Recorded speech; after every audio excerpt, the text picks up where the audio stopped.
Hey everyone, and welcome back to a new video. I haven't been feeling well the last couple of days, so I decided to throw a compilation together of some of the creepiest stories I've done the last month or so. Before we get into the stories, I just want to say that some of these stories are pretty dark and contain abuse. So that's my trigger warning for you guys. If you can't handle dark topics, I suggest you click away and watch something else. All that being said, I hope you enjoyed the video. I'll be returning with a new video with new stories starting tomorrow as well as Friday. And before we get into the stories, if you enjoy these compilations, please let me know if you'd like to see some more. All that being said, let's begin.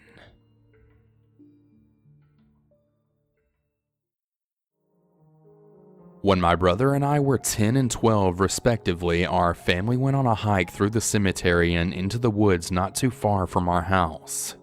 My brothers and I would explore these woods every day and even camped in them before. We knew it like the back of our hands. Anyway, as the family hits our usual spot by the creek halfway through, Brother 1 and I said we'd be back in a few. We wanted to wander off further up the creek, so we did. We came across a very large hill we had never seen before. It was littered with what looked like someone's worldly possessions, as if they turned a house upside down, shook out the contents, took the house, and then left. There were tons of painted X's on the trees, showing someone intended to cut them down at some point. We poked around for a few when we thought we heard our mom hollering at us, so we turned tail and walked maybe 20 feet back down the hill to where our parents were. The entire encounter was maybe 45 minutes long on our end. As soon as our mom saw us, we got the beating of a lifetime. We had actually been gone for almost 4 hours. She never saw us walk up any hill and remembered seeing us walking down the straight path by the creek, not turning up a hill that was 20 feet away. She and her husband and our other brother combed the woods for over 4 hours screaming our names and couldn't find us. We pleaded our case and even tried showing her the hill. Surely she was messing with us. So we began to stomp up to the hill and it was gone. It was nowhere to be seen. For years we explored the woods determined to find that hill. As we got older, we mapped it out. To this day, that hill that we were on does not exist. We never found it again. We never found the weird furniture, toys, or clothes and the other house items that were scattered across the hill, and never met anyone in the area that had a clue about the hill. We probably just wandered way further than we meant to, but I always found it weird that we never found the hill ever again.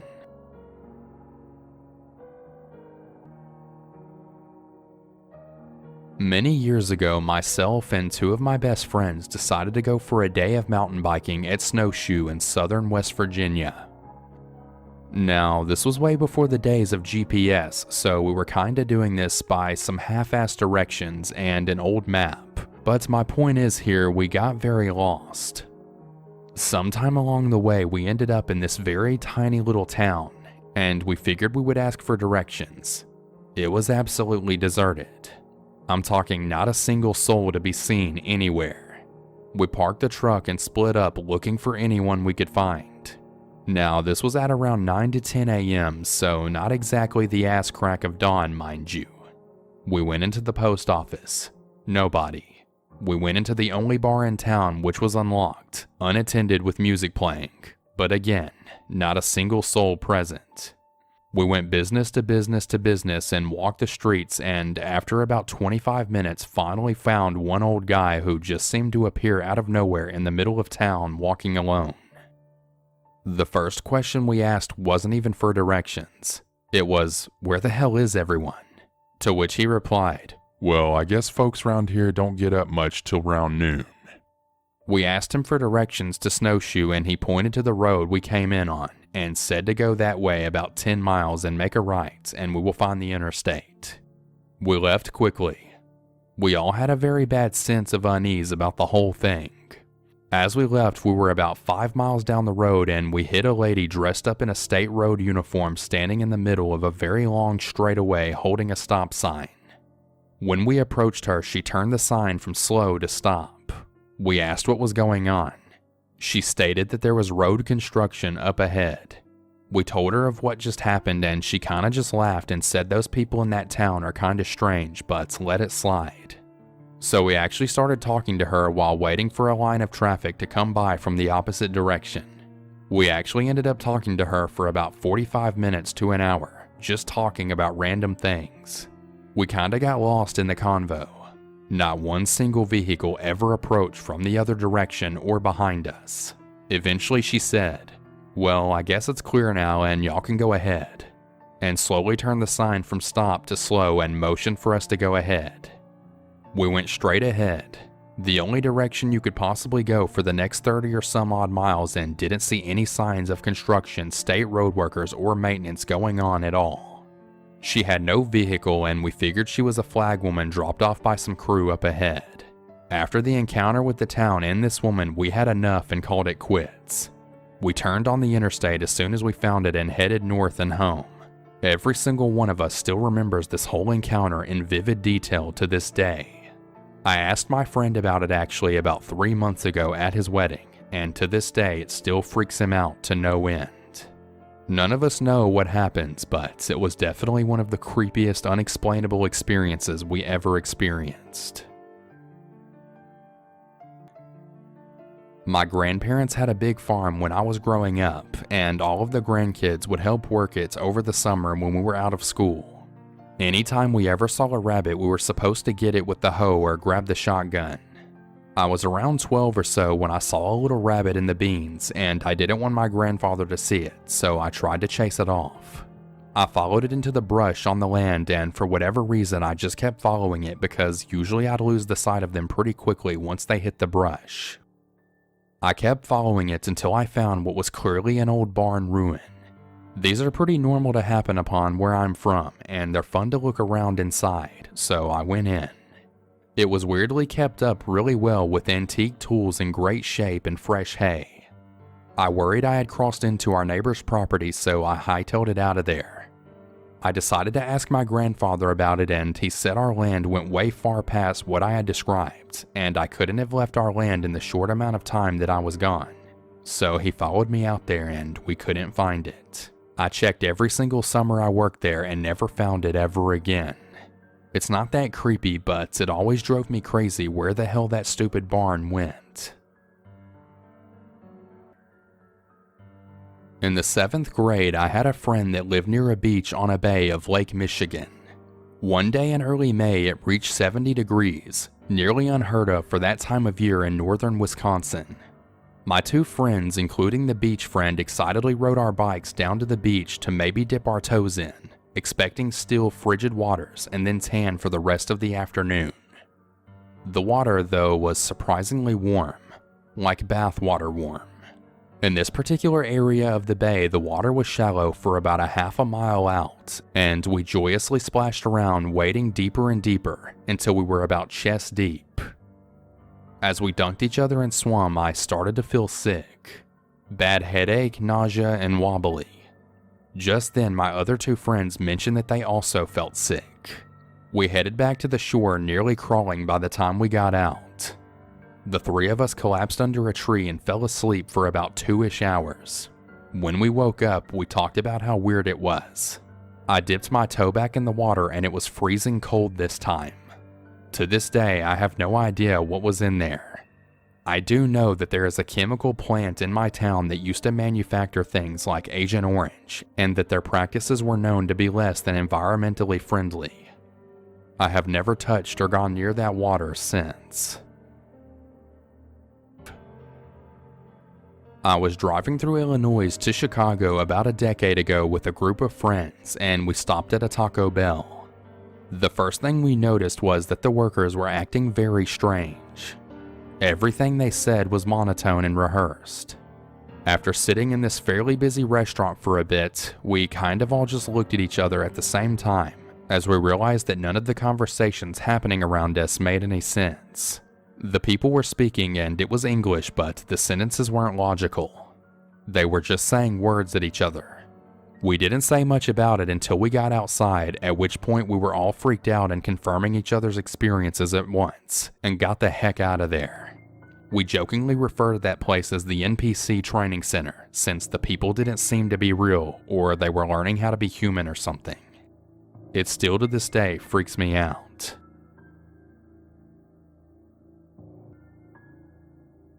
By my hometown, there was a hiking trail that people went to very infrequently. It was along the side of the Niagara Escarpment, so it had some climbable cliffs and some very shallow caves that you could crawl around on. I went with some friends when I was around 19 to 20 years old, and we were crawling around and found a cave that went pretty deep. We had never been in there before and had never seen it before. So we pushed forward and decided to check it out, even though we had no flashlights, and this was when cell phones didn't really have a flashlight function. We stepped into the cave and it was easily 20 to 30 degrees cooler than outside. Upon looking around, we had noticed it was really clean inside the cave, as it didn't have beer cans littered everywhere like all the other small caves did. While we were in there, we got a really eerie feeling after being in there shortly, hearing weird and strange noises. Feeling like we were being touched, poked, and pulled, and not having any way to figure out who was doing it because it was too dark. We were just using lighters to see what was around us. We were convinced one of us was messing with the others, although anytime we sparked up a lighter, we were all decently far apart from one another. We decided to hightail it out of there after only a few minutes, convinced to come back with flashlights. We came out to see that it was now dusk outside, and when we entered it was midday. Somehow we had lost roughly 3 hours inside of this cave. We went back with flashlights the next week, but we have never been able to find this cave ever again. This story takes place in the mid-90s, a time before widely used cell phones and GPS. My two best friends and I, freshly able to drive, decided we would head out on a Saturday to a water park in southern Missouri, about a 3-hour drive from our home in northwest Arkansas. We had never been before and just used road maps to get there. We had a pretty fantastic time, but as the sun started to reach the tree line, we thought we ought to head home. It's about 7 o'clock and we miss a turn, but my friend Paul, who was navigating, said not to worry. Another turn was coming up that would get us there just as fast. That next turn took us from detoured to completely lost. By 8 o'clock, we were on a road that seemed to be lacking in informative road signs and zero lights. We finally see a gas station and are relieved to get some directions as well as some gas. My friend Taylor and I go inside while Paul pumps the gas.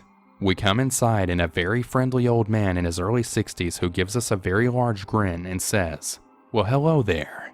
He looked like an extreme hillbilly but was very pleasant. We explained that we were needing gas and wanted to fill up. He explained that he was about to shut down for the night but would be happy to oblige us. He then said something I'll never forget. "You have to make haste though. Tonight is a buffer night." Taylor and I looked at each other and shared an awkward look. We asked him if he could point out our location on the road map. While he was finding it, 2 people entered the shop from the back and called out for the old man. He said he was up front. The 2 approached us, a man and a woman, and at first looked confused, then as though hit with an epiphany, they smiled. They asked for the old man. "Are these the guests tonight?" He shot them a look and then said, "No, these are some lost children." I'll never forget the way he said children. It caused the neck on my hairs to stand up. Not sure why. They looked at us and said, "The 3 of you should make haste because tonight is buffer night." 2 things scared the shit out of me right then. The first being, how did they know Paul about pumping gas out front when they came from the back? And the second being that they repeated the old man verbatim. We clarified the directions to get back on a main highway and paid for the gas without waiting for change. Taylor and I booked it out of the gas station to find Paul already in the passenger seat. When we got into the car, we were clearly airborne from the speed we took off. Before we could say anything, Paul told us about how 3 men from across the street stood under a tree just watching him. He waved at them, but they didn't move a muscle. We just drove as fast as we could until we got back to the highway. To this day, I will still have a nightmare every so often about that gas station and what my imagination has twisted buffer night into being. Many years ago, my family and I moved from California to Nebraska. I was still a young kid, probably around 5 to 6 years old. We were driving through Nevada and shortly after Las Vegas, and we needed to stop and fuel up for gas. We stopped at your typical old school gas station that rings when you pull up to the pump. I don't remember it that well, but my dad told me it looked normal. He got out to stretch while my mom went inside to pay for gas. My mom said that when she walked in, the gas station had quite a few people inside. When she walked up to the counter to pay for the gas, everyone turned to her and the lights went out. She ran outside where my dad witnessed everything and helped her get into the car, and we sped off down the interstate, not caring whether we ran out of gas or not. To this day, my mom says that's one of her scariest encounters because she can't explain nor figure out exactly what was going on. And yes, we found a better gas station down the road and made it to Nebraska. A couple years ago, a buddy and I got turned around on a side road in rural North Missouri. I had no service for GPS and it was pouring rain, so I headed south towards my destination hoping to run into a main highway. We ended up coming into the town of Skidmore, Missouri. It's a tiny little town in the middle of nowhere, but there's just something so dark about that place. Infamously in the 80s, a man known as the town bully was killed in broad daylight in the middle of town there. Not one single person spoke about who killed him, and it's never been solved despite many witnesses. There's also been disappearances as well as a brutal crime that happened a few years ago involving a baby being cut out of a woman's womb. Keep in mind, this is a town of only 270 people. As we drove down the main drag, several people gave us a blank but intimidating stare. Completely unnerving. Once we got out of that town, my buddy mentioned that he had a sense of impending doom or danger as we drove through. Weirdly enough, I'd been feeling the same way. I'd never had such a persistent gut feeling of danger like that before. We agreed to never ever go through Skidmore ever again. There's just something seriously evil and dark about that town. It shouldn't exist. I was driving in rural areas in New England near the borders of Vermont and Massachusetts, so I'm not sure which one I was in. It was late. Well, so late it was actually early, and there was fog. Dense fog. Like Silent Hill levels of fog.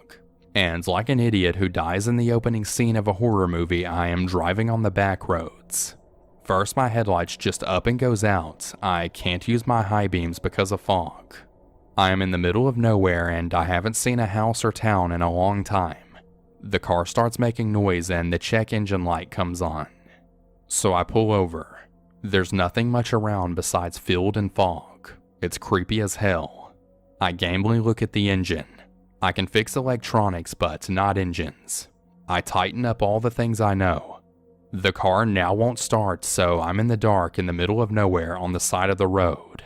Because of the natural rule of how things work, my cell phone has no service as well. It's like one big horror movie cliche, but I'm not stupid enough to go wandering the roads right now, so I recline my seat and decide to take a nap for a couple of hours until the sun comes up. I wake up. The sun is coming up, the fog is going away, and I'm in on the main street of a tiny town, parked in front of what looks like the Bates Motel house. There's houses everywhere. It was the creepiest feeling. I was sure I was off in the woods. There was not a light on in any house all night. There was a service station 50 yards up the road. I walked up to it, talked to the guy, and he walked over to look at the car, asked me to try to start it, and it did. The car turned over right away and both headlights were working. I drove on, never got the name of the little village, and I couldn't find it on a map. I always felt like I was in this big setup for a horror movie that just didn't pan out. I don't know what happened, but it's one of the most unexplainable experiences that ever happened to me. A group of friends and I decided to take a small Saturday afternoon road trip into the back country of South Carolina. We figured we'd just drive around, head southwest, and see if we could find some antique shops, cemeteries, and abandoned buildings and the like. It's about an hour of nothing, just some light conversation in southern pine forests. We pass a few horse farms, some quaint old mill towns, and a few gas stations, but nothing interesting yet. 2 p.m. rolls around and we decide we wanted to get something to eat.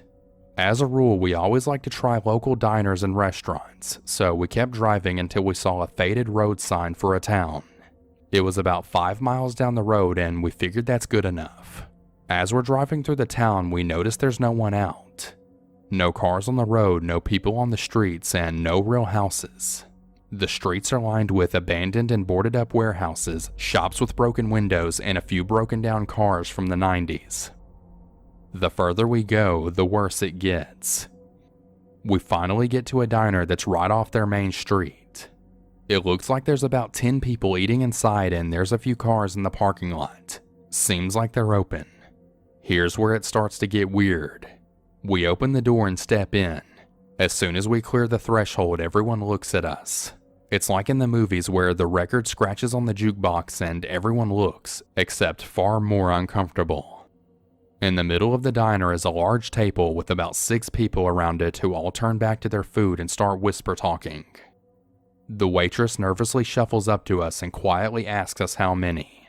My friend Chris takes the lead and says 4, in just a normal speaking voice. Everyone continues to look at us and the waitress recoils but takes us back to our table. She sat us in a basic 4-top near the large table in the middle. She takes our drink orders and leaves. Once she leaves, we all whisper about how weird that was. While we're talking, the line cook is just staring at us with this violent look in his eyes.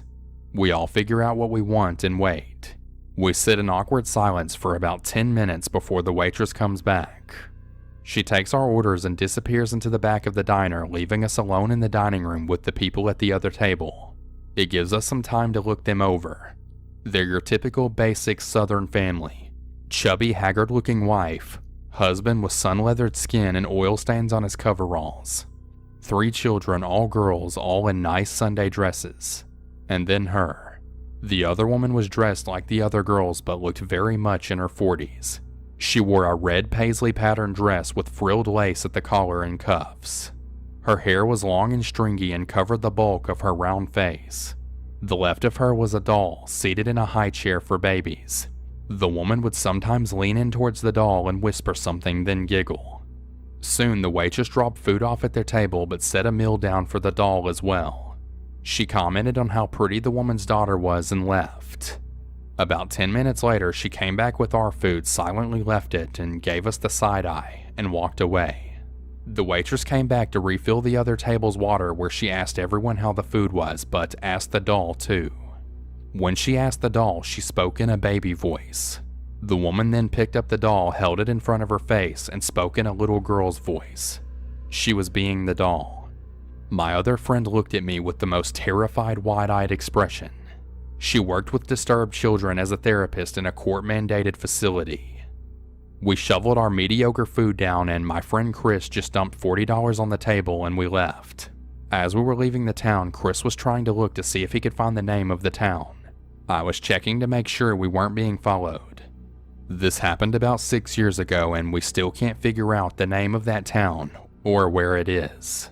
No one remembers the name or the road it was off of, but we remember being there and what the diner looked like. Definitely one of the most creepy experiences I ever went through. I've been living out of my car sometimes. There's a stretch of road in the southwest that runs along national forests. One night I was looking for a good dark pull-off to sleep in. I found a good one. It had trees to pull under so the headlights out of the 2-lane wouldn't be as disturbing, as it has truck traffic. In the morning I heard a car pull off and watched it as it went on past me into the forest on a 2-track. I hadn't seen that lane when it was dark. It looked inviting. I decided to try driving on it myself. It turned out to be a lovely area and eventually I found a really nice spot under some trees out there where it was very quiet and I could see the Milky Way at night, although it was sub-zero most nights. I stayed out there for several days. Data service was good so I kept applying and during that time I got an interview invitation. The first time in a long time. They called while I was sitting under those trees. The guy who called had later told me that I sounded very relaxed. Heartened by that call, I drove out to the highway to get some groceries and water. When I came back up the highway, I could not find the original entry point. I found another 2-track and eventually got back to the same spot, but that lane had no place to pull off and park. Months later, I took a temporary house about 40 miles from there and sometimes still use that stretch of highway. I look carefully every time I pass through, sometimes irritating other drivers. I have not yet found the original entry. None of the pull-offs have a lane at the back or even a break in the fence, and none of the lanes have even a slight wide spot, much less a deep place with trees. I am not that kind of person at all, which is why I re-examine that stretch every time I pass through. But I'm slowly resigning myself to having spent at least one night in a place that doesn't currently exist. There was a group of us camping at a big state park with a bunch of horses. We had more people than horses, so my best friend and I go riding out. It was just the two of us. We then came back and switched out for the larger group to go. At the time, we were in our early 20s while everyone else on the trip is 30 to 40s. They had made a bunch of jokes when we left about not getting lost, because it got dark really fast and we were in the middle of nowhere in the mountains. Which means, of course, when they go out, they got lost. To make a long story short, one of the women forgot to mention she was on a few new medications and convinced the rest of the group to follow her down a steep deer trail. A different rider had surgery in a green horse and had to bail off. And this all accumulated with them calling us to come save them in the dark in the middle of nowhere. They originally wanted us to bring a horse trailer, but neither of us have driven one before, and the ones we had were massive, so we take a car and go try and hunt them down. They said they'd found a road and dropped a pin in it on Google Maps, so off we went. The road was hidden off of a highway. By now it's pitch black outside and we can only see a few feet ahead of us. The road immediately turns to gravel and starts to shrink in size the more we go down it. Then it starts to go up and down increasingly steep hills. The whole time we're joking and laughing until we run across a house. It's one of those farmhouses you know shouldn't be inhabited because it looks like it's about to fall over. It's got barbed wire and other crap all over the lawn, and a dark figure watching us from the porch the closer we approach. It could have been a person, and it probably was a person, but like I said, it was dark. We managed to find our people, turn the car around, and get whoever needs to be in the car in it. My friend and I take turns between driving and leading horses, with the car in front of it going slow because it was steep. The horses are tired and misbehaving, the riders are all upset at one another, and we know we're gonna have to take this whole parade on the highway in the dark, because it's the only way back to camp. I never mentioned this to anyone else, but on the way back, the house was no longer there. So I have no idea what the hell it was that I saw, but I know it was there before. A few years ago, I was driving home from Florida to Pennsylvania with 3 of my friends. It was late, probably sometime between 1 to 3 a.m., and we were somewhere in North Carolina.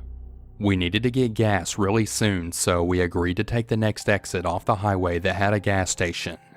The second I took the exit, it was pitch black. There were no headlights along the exit ramp or on the roads up ahead.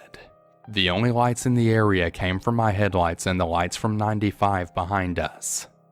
The sheer darkness was enough to creep me out, but we really needed gas, so we pressed on. While driving to the gas station, the only building we saw was a massive, old-looking church. We drove by a sign informing us that we were in a town, but there was no businesses or houses other than the church. When we finally got to the gas station, we saw an assortment of giant farm animal statues outside the building, standing tall and barely illuminated. They weren't fenced off, and there were no signs explaining why they were there, so if it's considered an attraction, it's a confusing one at best. However, the weirdest thing happened inside the gas station. With me on this trip was one other girl and 2 guys. We had all been friends for years, and our dynamic includes making fun of each other a lot, but never deliberately messing with each other's heads. At this point in our trip, we were all tired and eager to get home. The gas station itself was huge on the inside, filled to the brim with shelves, all of which were jam-packed with an assortment of junk food and junk items. In hindsight, this seems weird given how empty the town was, but at the time we were all distracted by just how much stuff was in this gas station. The other girl and I went to the restroom while the two guys paid for gas. The restroom was hard to get to as there were boxes piled just outside the door, and the sign just had a piece of paper with women scrawled across it in a green highlighter. Upon leaving the restroom, we saw one of our friends entering the men's restroom, which was also marked by a piece of paper with men written in highlighter. He gave us a weird look as he entered, but we shrugged it off and walked towards our other friend who we could see standing at a shelf a bit away. He was facing away from us, and as we approached, I started to get a bad feeling in my stomach. As we got closer, he turned and gave us the most sinister look I've ever seen. Alarm bells are going off in my head at this point, and my female friend and I proceed to the car, unsure of what to make of the interaction we just had. The second we stepped outside and looked towards the gas pumps, we saw the same two friends we had just seen standing behind us. The one who was entering the bathroom was leaning casually against the car, while the other one who gave us a sinister look was finishing up pumping gas. My female friend and I were dumbfounded and asked them how they were standing in front of us when they were just both behind us just a few seconds ago, and they just looked at us like we were insane. After paying for the gas, the two immediately went back out to the car as the gas station gave off too weird of a vibe to wait in there for us. Sufficiently creeped out, we piled back in the car and noped the heck out of there. I'm not sure why we saw two of my friends' doppelgangers in a gas station or why the doppelgangers seemed to be in such a pissy mood, and I'm not sure why the gas station had a collection of farm animal statues outside of it. I'm pretty content never going there again though.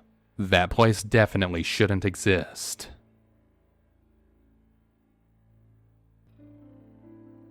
My brother is 7 years older than me, so when I was 9 to 10 he was in high school and had to hide from our parents that he smoked and dipped tobacco.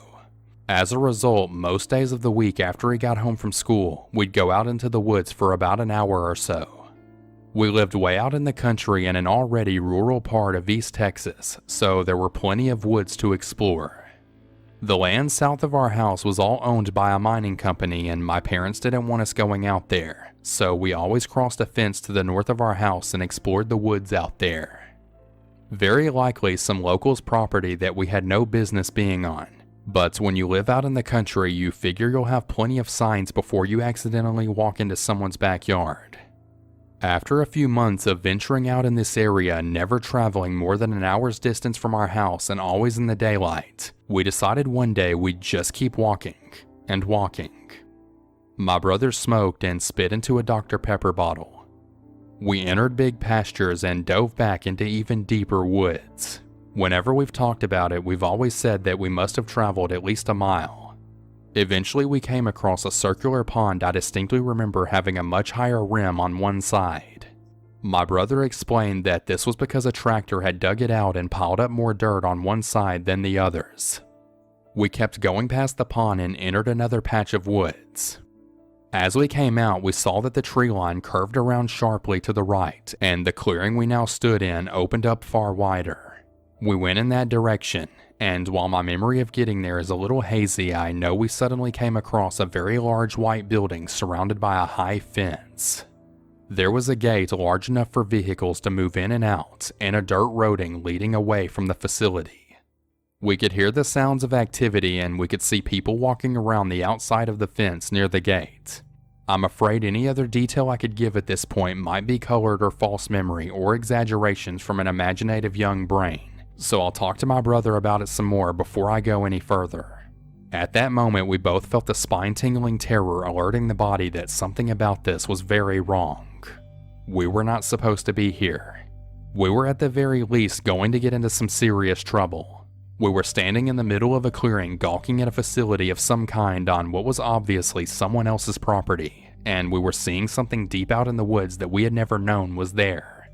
All this time we'd spent walking around these woods, if we'd just gone a ways further we would have stumbled across this. I remember standing out there for a moment longer asking my brother what this could possibly be. He told me something along the lines of, "Dude, I have no clue, but we really need to get the heck out of here." The tone of his voice truly freaked me out, and I remember running back hard the way we came, crossing the same pond and cutting a path as soon as possible to the route we had traveled.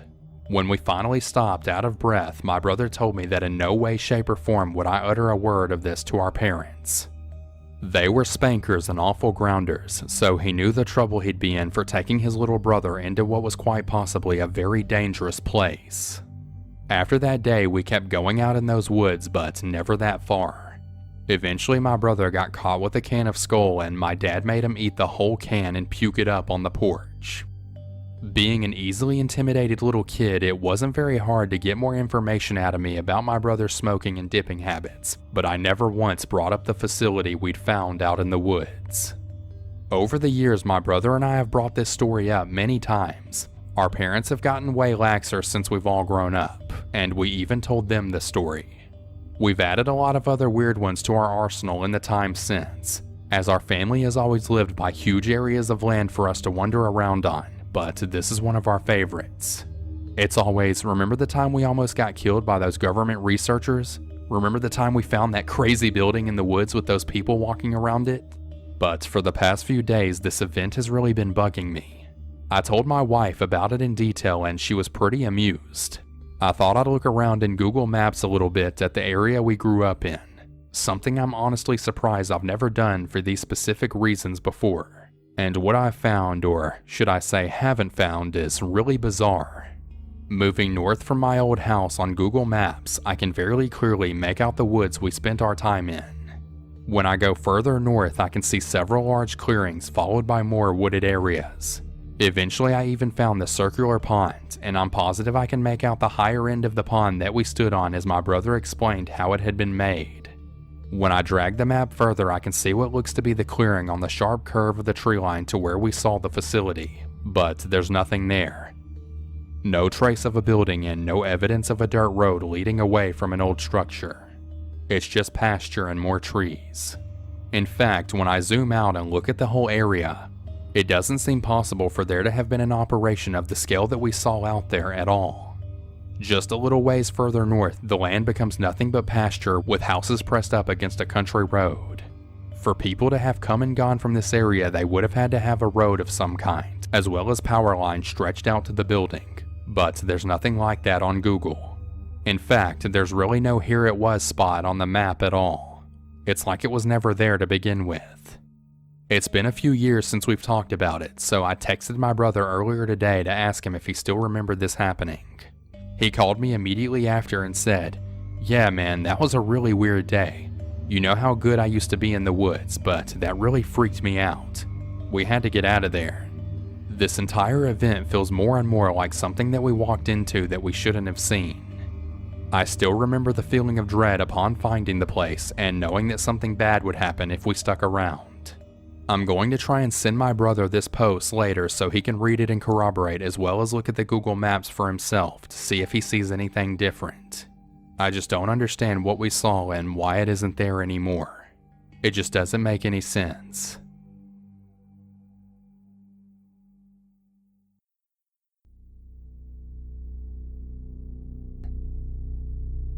To start off, I need to explain what happened with our family before this story. My uncle, who for the sake of this story I'll call Clark, has been married to this woman for over 20 years now, and they have one child together. When I was growing up, my mom always told me that my aunt was a little crazy and that I should stay away from her as much as possible. She seemed pretty normal to me until I was around 10 and she started harassing my mother and my grandparents. She would flirt with my grandfather and show up to their house unannounced and would occasionally try to start fights.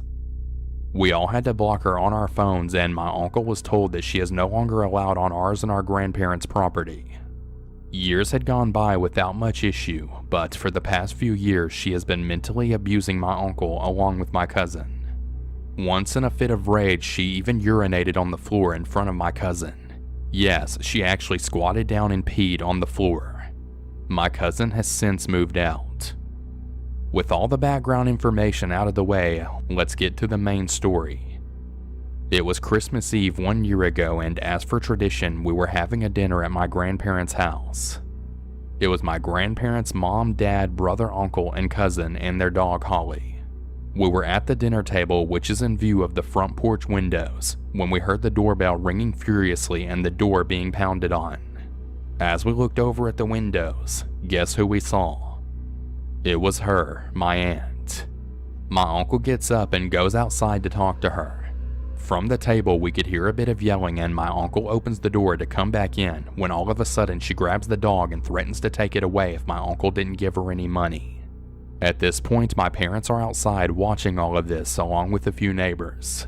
My uncle gets in the car with her, and before she gets in to drive, she yells, "What are you all looking at? I know I'm beautiful, and God loves me." Then she got in the car and sped off. So we're all at the window stunned and confused as my cousin is texting his father to make sure he's okay. He lets us know that he is okay and is going to an ATM to get her some money so she would leave us alone. About an hour or so later, my uncle gets back with the dog and tells us that she was basically holding him hostage because he didn't give her enough money. But finally, with a bit of bribing, she brought him back, and I haven't seen her since. The rest of the night obviously had a lot of tension, and I watched the road behind us all the way home, scared that she was following us. Since the incident, things have continued to escalate at their house. We have found out that she is doing drugs and has been cheating on my uncle for a while now. For all of those asking why we didn't call the cops, he told us not to. I don't know why, but he hasn't done much about her except tell her he wants a divorce, but nothing has come of that. So my crazy aunt who pissed on the floor and threatened my family, I hope I never have to see you ever again.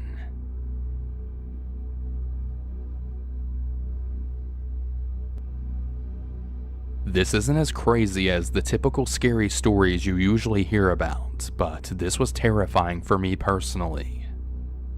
For a small bit of background, I'm from a small rural town set in the East Midlands in the UK, and everything is quite spread out. My mom lived on a small street on the edge of town. Her house was tucked up into the corner with very little lighting from street lights, as the council turned some of the lights off in certain areas to save money. The street was a dead end and shaped like a T, with my mom living at a dead end at the top on the left. I'm also about 5'2" and weighed about 105 pounds at the time of this happening. The incident happened on Christmas Eve in 2011 when I was only 21. I was visiting home from my university up north for Christmas and had gone out with some friends from the area to catch up and to celebrate the season. It had gotten late and I needed to catch a taxi to get home. I didn't want to call my mom at 1 a.m. Christmas morning to come and pick me up, and it was too far to walk. My friends had all headed home as they lived much closer to the town center than I did. Unfortunately, I hadn't realized that the taxis were all charging double fares because it was Christmas, and I had only saved about £10, which was the usual amount it would cost me to get back, rather than the £20 it was going to cost me that night. I didn't have my bank card and thought that I was going to have to wake up my mom after all, when one driver pointed out that it was Christmas, so he would do it for the £10. He leaned over and opened the passenger door and I climbed in. Now, in the UK, black Hackney cabs don't take passengers in the front seat. You're meant to sit in the back area normally. I was drunk and honestly just grateful for the ride and didn't think anything of it. I give him the street name and we set off. The driver seemed very friendly, asking how my night had been and what my Christmas plans were and just regular chatter. At some point I mentioned that I was visiting from university and he asked what I was studying, to which I replied motorsport engineering. At this point he became very fascinated with me and what I was studying. He kept making comments about how he would never have imagined a girl as young and beautiful as me would be interested in cars, and how amazing that was. That he thought it was incredible, etc., etc. I thought it was odd, but I'd had some weird reactions when people found out what I did before, so I just smiled and nodded to keep things friendly, as we were almost at my street. Things got a bit weirder. We pulled up to my street a few doors down from my house, and of course it was super dark. I'm drunk, tired, and a bit creeped out by his obsession with me and what I study at this point. He's still going on about how he never would have believed it, I was too pretty for that, and he would love to see me working on cars. So I just try to give him the money and get out, but he won't take it. He just ignored my hand waving the money around and keeps talking. He had also leaned in a lot closer to me at this point. I tried the door handle to let myself out, but the locks were engaged and I couldn't find any way of unlocking it in the dark. He completely ignored my attempts to open the door and just continues talking to me. I can't remember everything he said, but he mostly carried on the same way he had been, but was making more references about watching me bend over. I was really freaked out by this point. I had tried to say that I needed to go several times, but he just kept ignoring me and saying he loved how incredible I was, despite not even knowing me. We'd been sitting in the dark at the end of my street for about half an hour at that point, with his engine and lights off. There was no way anyone from the houses would have been able to tell there was anyone in the car if they looked out of their windows. Then I saw a light turn on in my next door neighbor's window up the street from us and blurted out, "Oh, that must be my mom waiting up for me. I better head in before she calls and starts to worry." The look on his face was genuinely terrifying. He looked like a combination of angry, disappointed, and also contemplative, like he was trying to decide something. I waved my money at him yet again and pulled on the door handle, and he popped the locks and let me out. I ran all the way to my front door and let myself in before locking everything behind me and peeking out of the curtains. He didn't drive away for another few minutes, and I remember being aware that he saw me go into my house and also must have known that I lied about the light being my mom and that it wasn't even my house. Luckily, I never saw him again and went back to uni 4 days later. I told my mom what happened and she insisted on driving me around for the rest of my stay. To this day, I still get nervous taking taxis, and I always message someone whenever I have to use one so that they know where I am and when to expect me.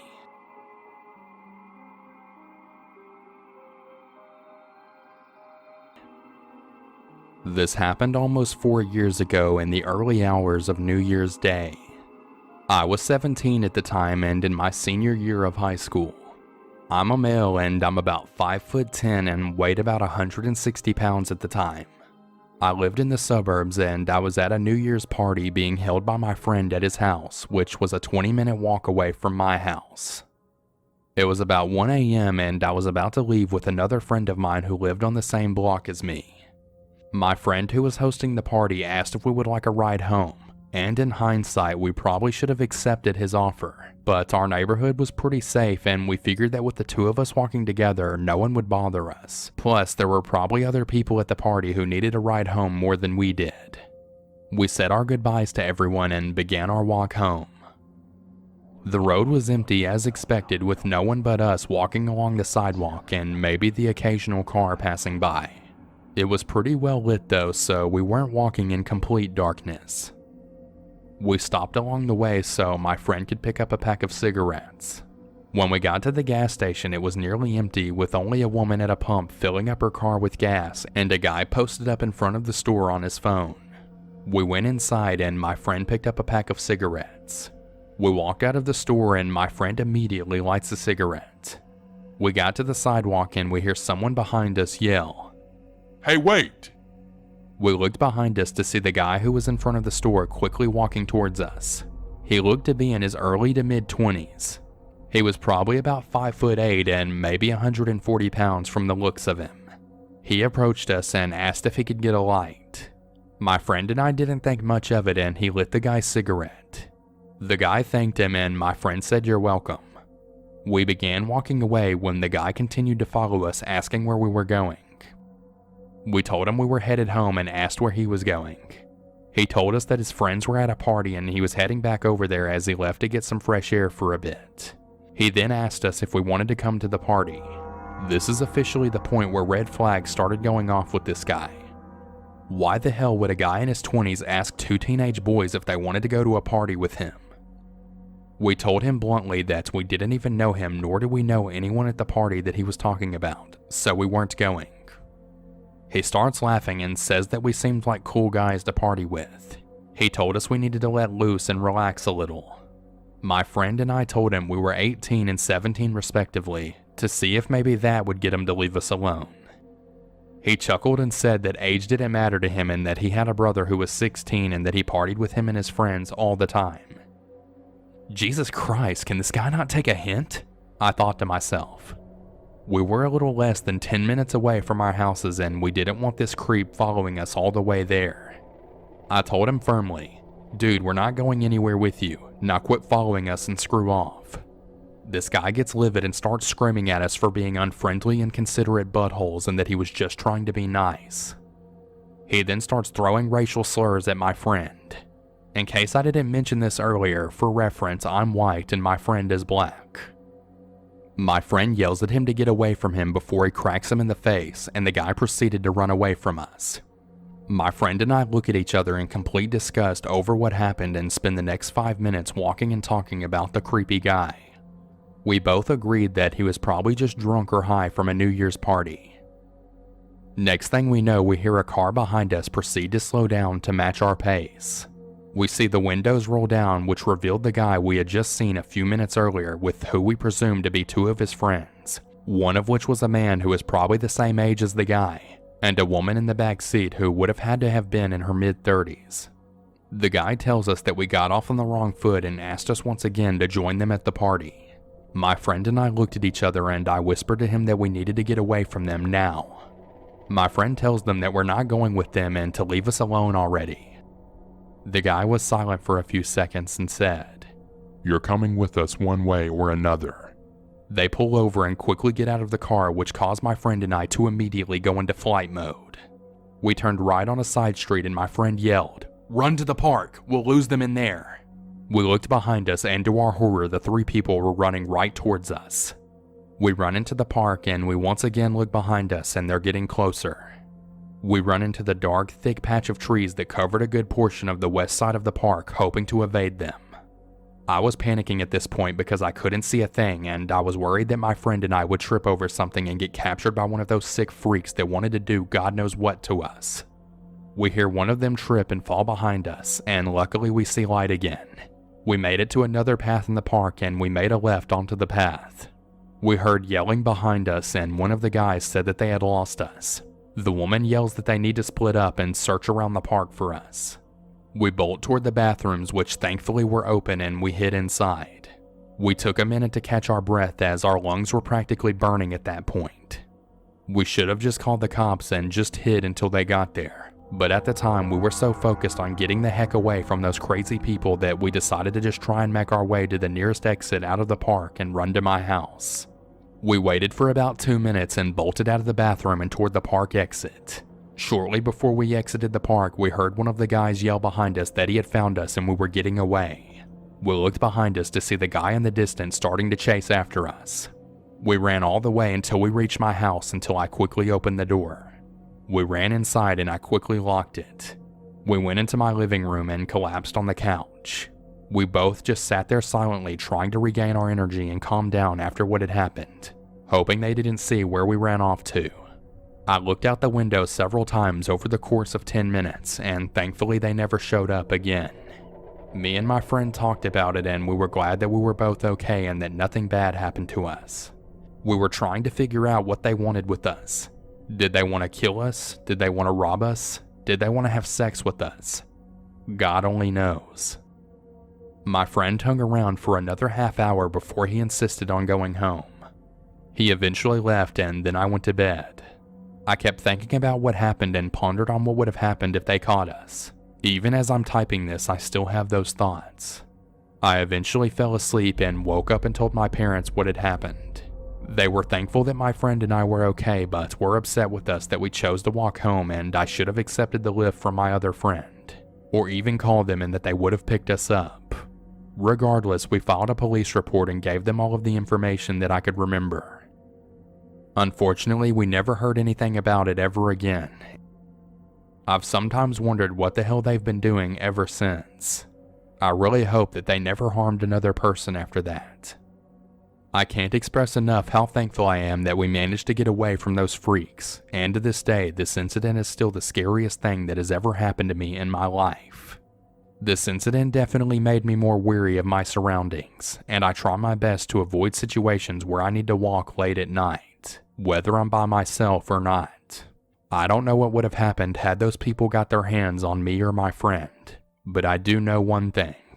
I never want to meet those people ever again.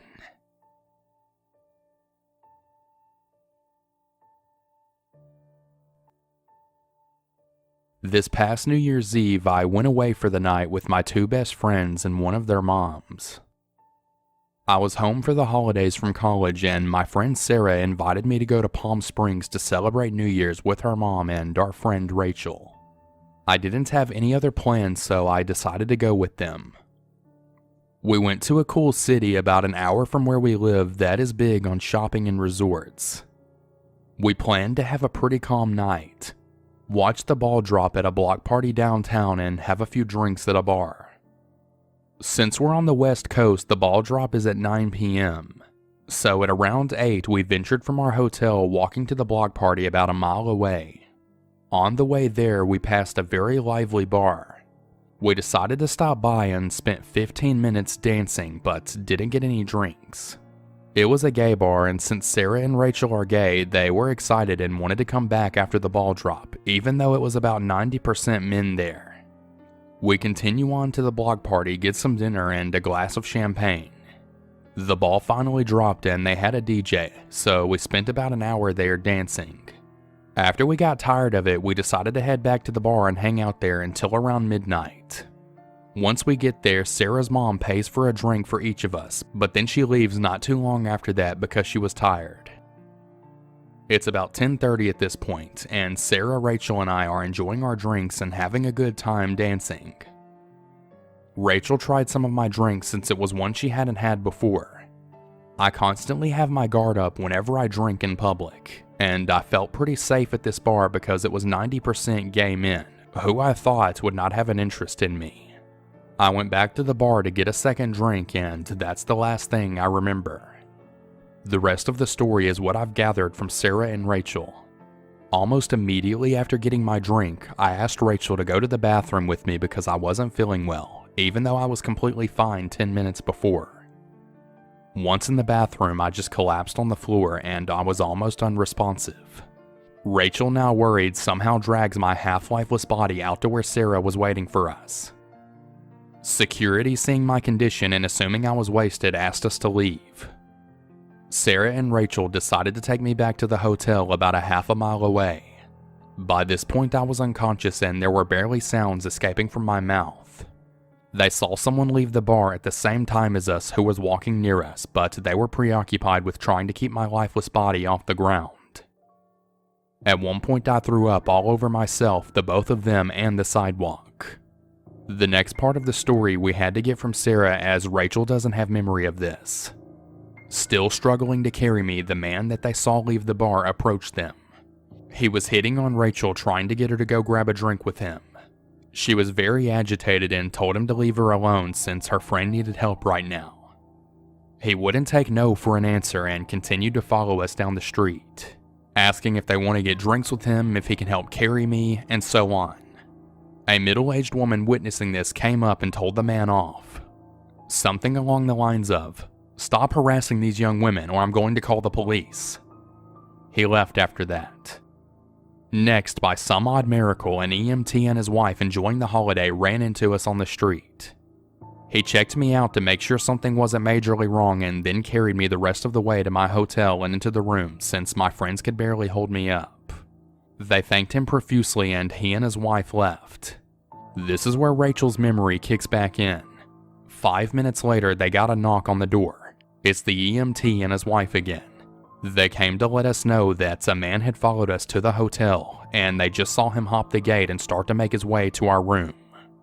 My friends called hotel security, but they were unable to find him. My friends didn't get a glimpse of him, but I'm sure it was the same man from earlier. I spent the rest of the night vomiting up everything in my body and dry heaving after that. I woke up the next morning in a pile of pillows and blankets on the bathroom floor. My last memory was at the bar getting a second drink, and my friends filled me in on everything that had happened. Feeling like crap, I thought I must have drank way too much, but I had never blacked out before in my life, and the amount of drinks I had, which is 2 drinks in 2 hours since I didn't get to drink my second at the bar, didn't add up to me being completely unconscious. We decided my first drink had to have been drugged, since Rachel had some of it and had no memory of our walk home, even though she was fully functional. I'm almost certain that the man that was talking to Rachel and then followed us back was the one that slipped something in my drink. To this day, I don't really know how I could have been slipped something. I got my drink from the bar and never set it down. My best guess was that it was already in the cup. Thankfully, I had good friends and kind strangers protecting me that night. It sometimes keeps me up at night thinking what could have happened under different circumstances. I'm just really happy we made it to our hotel room safely.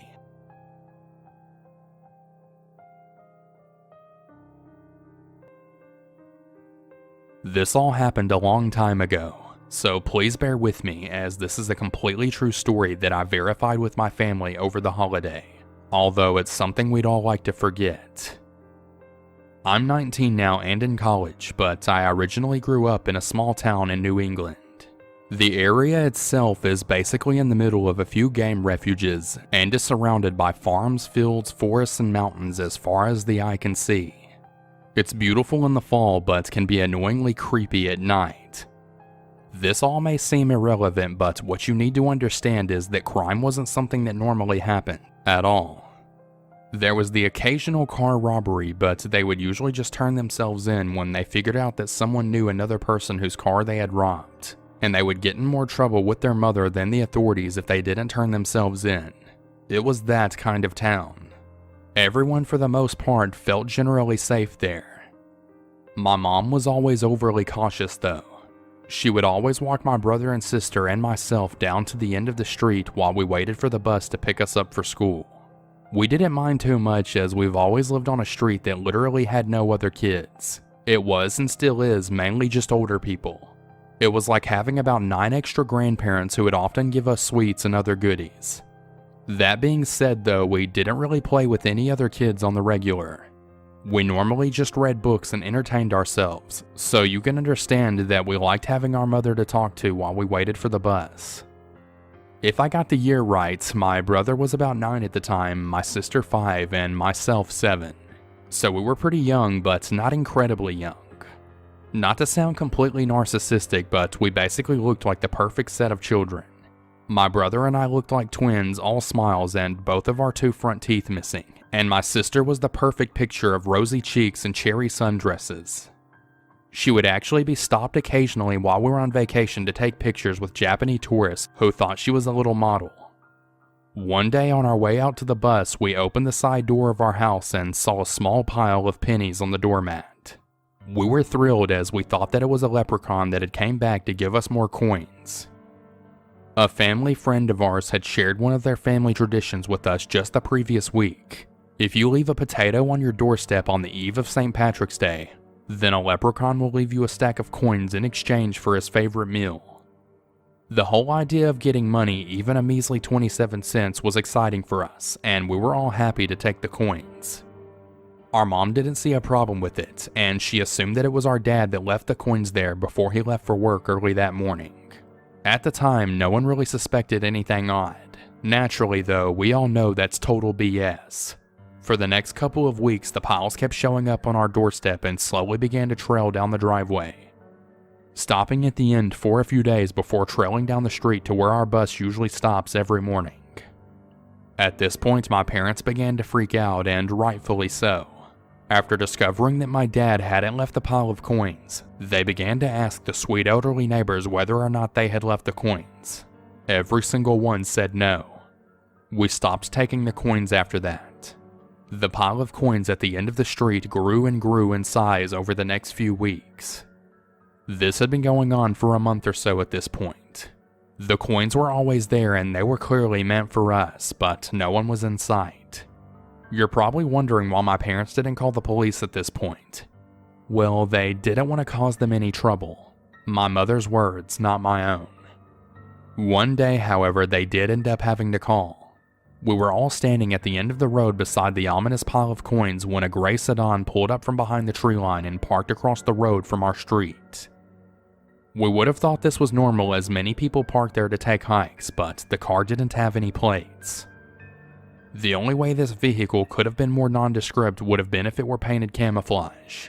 What the clincher for us was the red scarf we saw tied to the car's side mirror. It was the very same one that we had tied onto our mailbox to let the bus driver know if we were sick and wouldn't be coming to school that day. It had been stolen months ago.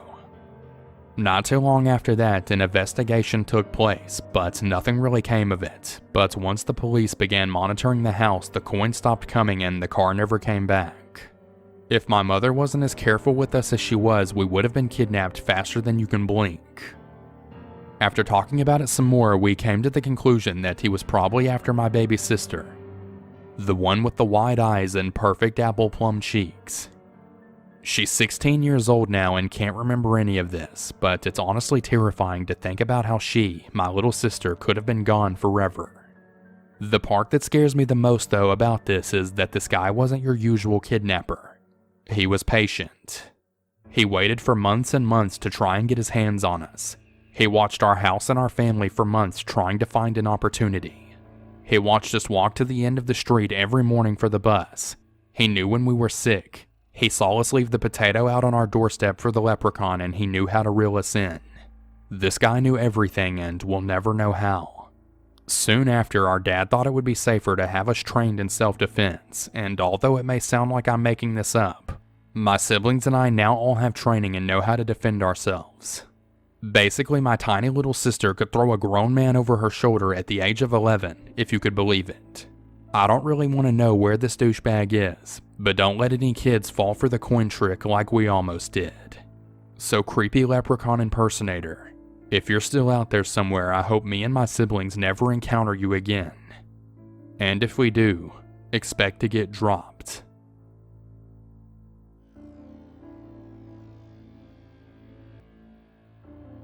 We moved to Connecticut the summer before I entered 6th grade in 2001.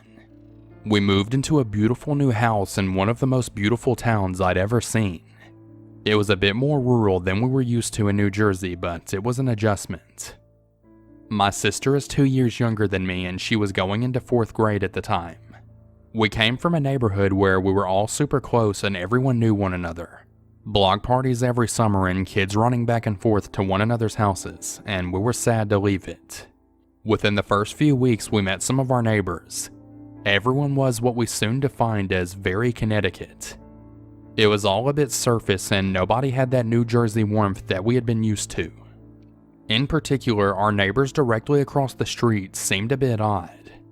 The mom would come over to vent to my mom about her sons and husband, and my mom was a sweetheart and was very welcoming and warm. The holidays came around and the neighbor boy across the street was in my sister's 4th grade class. My sister came back slightly alarmed with what had happened in class that day.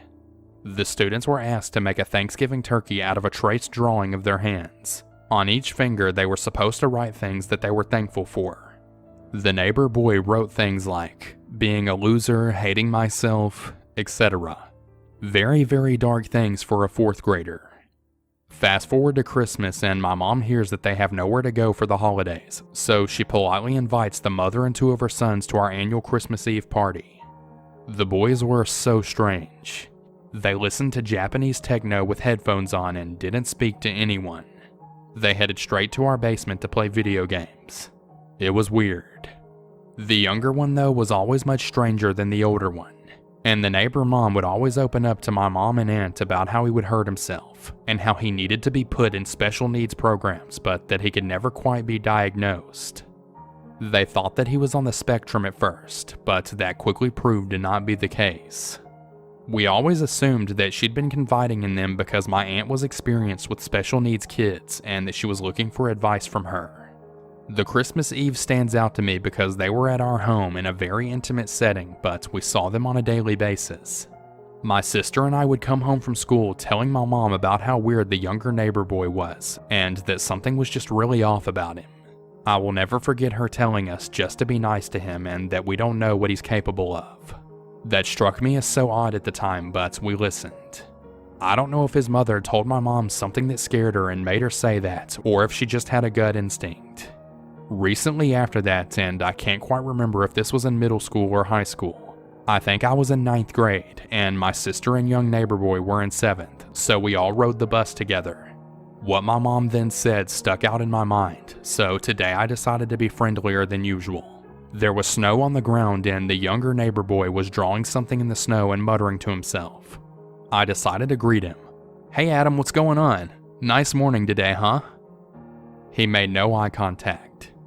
"I'll bomb you," he said, still making no eye contact. We let it slide. We came home and told my mom. She reiterated, "Just be nice. We have no idea what this kid's capable of." Keep in mind, we were kids. We didn't know what to take seriously and what not to. I wished we had done more. Keep in mind, he wasn't someone who was bullied or made fun of. He was always off in the sense that he could not hold eye contact or hold a conversation or even a hello. Kids didn't make fun of him. He was a loner, but it seemed to be by choice. I never knew why we were cautious or afraid around him other than the fact that he showed zero warmth and zero humanity. We knew he had special needs, so we never really second-guessed anything and just tried to be polite as possible. When the bus would drop us off at all of our respective houses, he would run all the way up his driveway on the hill with his hands by his sides, and then would turn around and make this weird hiss noise at everyone, making claws with his hands. It was always so odd, but again, we were kids and there's always a couple of kids in school who are a little strange. We took it as just that. They were invited to several Christmas Eve parties, so memories kind of blend here. One year, the neighbor mom started screaming at my innocent grandmother for being a Yankees fan as she was a Red Sox fan. It was beyond strange because my grandma is the cutest little lady of all time and was in no way trying to argue over sports. It was though as the woman clearly had a weird switch go off. She was always nice to me, but I'll be honest, we always rolled our eyes every single time my mom invited them over. It was always such forced conversations with her, and as a teenager I wanted nothing to do with being cornered into another chat. I think she must have just been lonely. The following and final year they were invited to Christmas Eve was when she got into it with my mom about having guns in the house. The boys only attended the first couple of Christmas Eves, so it was just the mom this time around. The topic of guns came up. The neighbor mom started telling my mom about how she has guns in the house and how she takes her younger son to the shooting range all the time. My mom said that she didn't agree with having guns in the house. She wasn't trying to argue, but the neighbor mom got out of hand about it, very defensive and ultimately getting aggressive about how she grew up in New Hampshire and that's just the way of life out there. The neighbor mom told us about how brilliant that her younger son was, and that he hacked into some of the government's highest levels of security and that the CIA showed up on his doorstep. We have absolutely no idea if this story is true or not, but this is what she told us, so it became our ongoing joke when anything strange happened at our house. There were a few odd things that happened throughout the years. Our internet had clearly been messed with, lights would flicker in the house, and we would joke that it was the younger boy each time. It wasn't until December 14th, 2012, that we knew just what he was capable of. I was out of college working outside of Philadelphia, my sister still a student in college, and my youngest brother a student at the high school. It was the worst day of all of our lives. My dad heard the gunshots in the morning that killed the neighbor mom, Nancy Lanza. He assumed it had been a hunter in the area, maybe a little closer than usual. That is until the FBI showed up and had to evacuate the house as snipers had lined our driveway. My mom was at the mall and we were all frantically calling one another as the news slowly broke throughout the day. At first they had his identity all wrong and said it was his brother, but we knew it had to have been him. Thank God for my mom making sure we were as nice as possible, although I don't know that it would have stopped him. I wish we had done more at the time. I wish we knew to do more at the time. We didn't. We didn't want to assume the worst out of someone, but I wish we had. Approximately 20 students and 6 teachers were killed at Sandy Hook Elementary School that day. The worst act of evil I have ever experienced so directly in my life, and I hope I will never experience again. I'm very thankful that we survived growing up across the street from him, but I'm so gutted for those who didn't get so lucky. These were kids, little kids, in a place that should have been the safest haven for them in their youth. I hate it so much.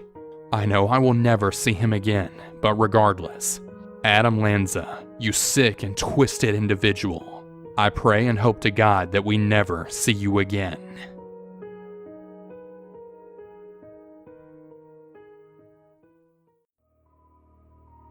Yesterday evening, my fiance and daughter came home from doing Christmas with my family to find a bullet had been shot into my daughter's room.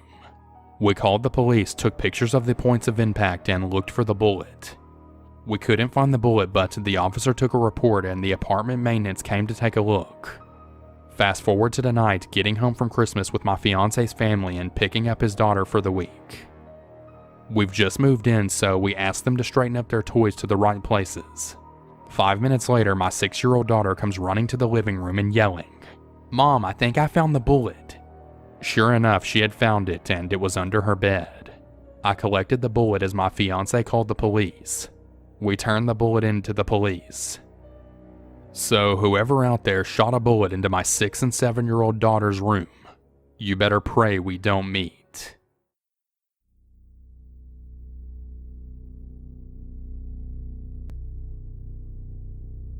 This happened back in the early days of my childhood. I was maybe 12 years old at the time, living just outside of a major city in Australia. It was Christmas Eve, and unlike other countries who've had their white Christmas, Australia's Christmas is smack bang in the middle of summer, so the last place you want to be is indoors, unless for some reason your house has an air conditioner, which 90% of households do not. Since it was Christmas Eve, school kids were on school holidays, so I invited a friend over and convinced my dad to drive us to a swimming pool complex. It's a pretty large place with cheapish food and a huge water slide. So naturally we were pretty content staying the entire day there, spending our parents' money and enjoying the cool water. It started getting later in the day and we were told we had to go soon. We begged and pleaded to stay a little while longer, which led to a compromise that we would have to walk home if we didn't want to leave right now, which we'd actually done a couple of times before since the pool complex wasn't too far from my house. We agreed and said we would be home soon. It didn't actually take us too long before we wanted to leave since the sun was setting and the pool was getting a bit too cold for comfort. We placed towels around our dripping bodies, waved goodbye to the staff at the entrance to the pool, and began to trek home. It usually didn't take us too long to get home, but today my friend had the brilliant idea to take a shortcut, which in turn actually ended up taking us twice the amount of time to get anywhere near my house. He then joked, saying, "At least now we know for next time." I called him an idiot and said we better be home by dark. So we were now getting really close to my house and it was in fact dark out by this time. My phone was dead, so I was trying to speed walk as fast as I could, as I knew my parents would be wondering where we were. The shortcut we were on took us through some very dark and isolated streets. The suburban roads were narrow with streetlights stretched apart, leaving along dim spaces of darkness. This was when we heard a car pull onto our street and it was about 100 meters behind us. As it got closer to one of the streetlights, we could see it was a rusty blue van covered in Christmas decorations. We immediately laughed and exchanged peculiar glances. Our faces turned to a more unsettled nature when the van started slowly slowing down as it approached us. We then heard a husky voice call out to us. I didn't quite hear what he said, but he was clearly trying to get our attention and he definitely had it. We finally got a look at this guy and wow, the smell was the first thing to hit our senses. Try to imagine rotten bananas mixed in with a heavy scent of alcohol. I don't know why I said bananas, but that's honestly what it smelled like. He was wearing a Santa hat and asked us if we had been good this year. He then reached into the back of his van and pulled out a red box that had been wrapped like a Christmas present. He then gestured for us to come closer. We said we really needed to be going as our parents would be wondering where we were. He then pulled the greasiest smile I've ever seen and offered to give us a lift to our house. The guy must have been pretty intoxicated to think that this was going to work on us. We said no thank you as our house was just a few blocks over and then sped up our pace. We thought that this would make the guy go away, but he slowly cruised on the right side of us, trying to persuade us to get into his van, saying that he's got loads of presents in the back of the van and that he doesn't know what to do with them. My friend started getting a little impatient and told the guy that we didn't want his greasy presents. This seemed to piss him off and he told us we'd be on Santa's naughty list. He then drove 10 meters in front of us, swung his passenger door open and said, "Look, the present is on the seat. Take it, I don't mind." We were now staying as far away from this guy's van as possible, staying off of the path and onto people's lawns as we were walking. When we reached the point where we'd be walking past the van, I kid you not, we heard someone sneeze from the back of the van. My eyes locked onto his and I pulled out my phone and said I was calling the police. He spat on the ground in front of us and sped down the road. We then bolted down a side route that I knew took me directly to my house. Our adrenaline kept us fueled enough to run all the way home. When we got to my driveway, we agreed not to tell my parents as they wouldn't let us go out at night again if they knew what happened. I kind of wanted to tell them, but my friend insisted that we should keep it quiet and never take that shortcut ever again.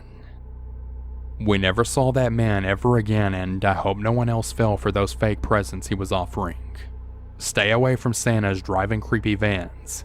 You have no idea what they're capable of.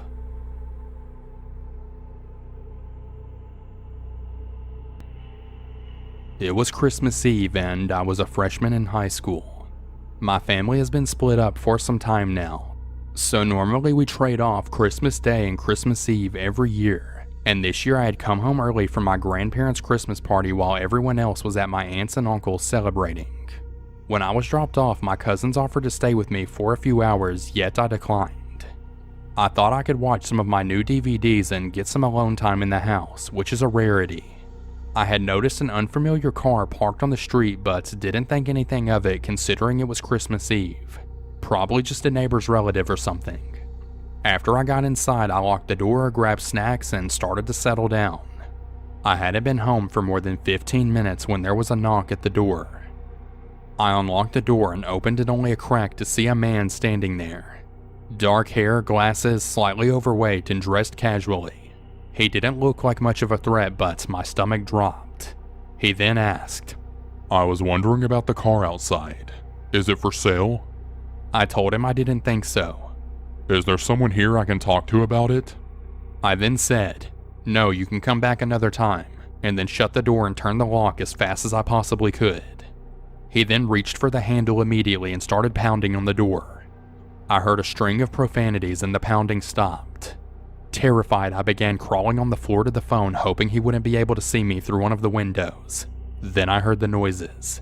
Our house had an open garage door and it led through to the laundry room where the door lock was broken and no one had bothered to fix it. Just then I heard a man yell and saw the man through the window run to his car and drive off. My uncle had gotten to him just in time and scared the man off. Who knows what would have happened if he hadn't made it home in time. Sadly, we didn't get the plate number and nothing ever came of it, but I'll never be home alone on a holiday ever again.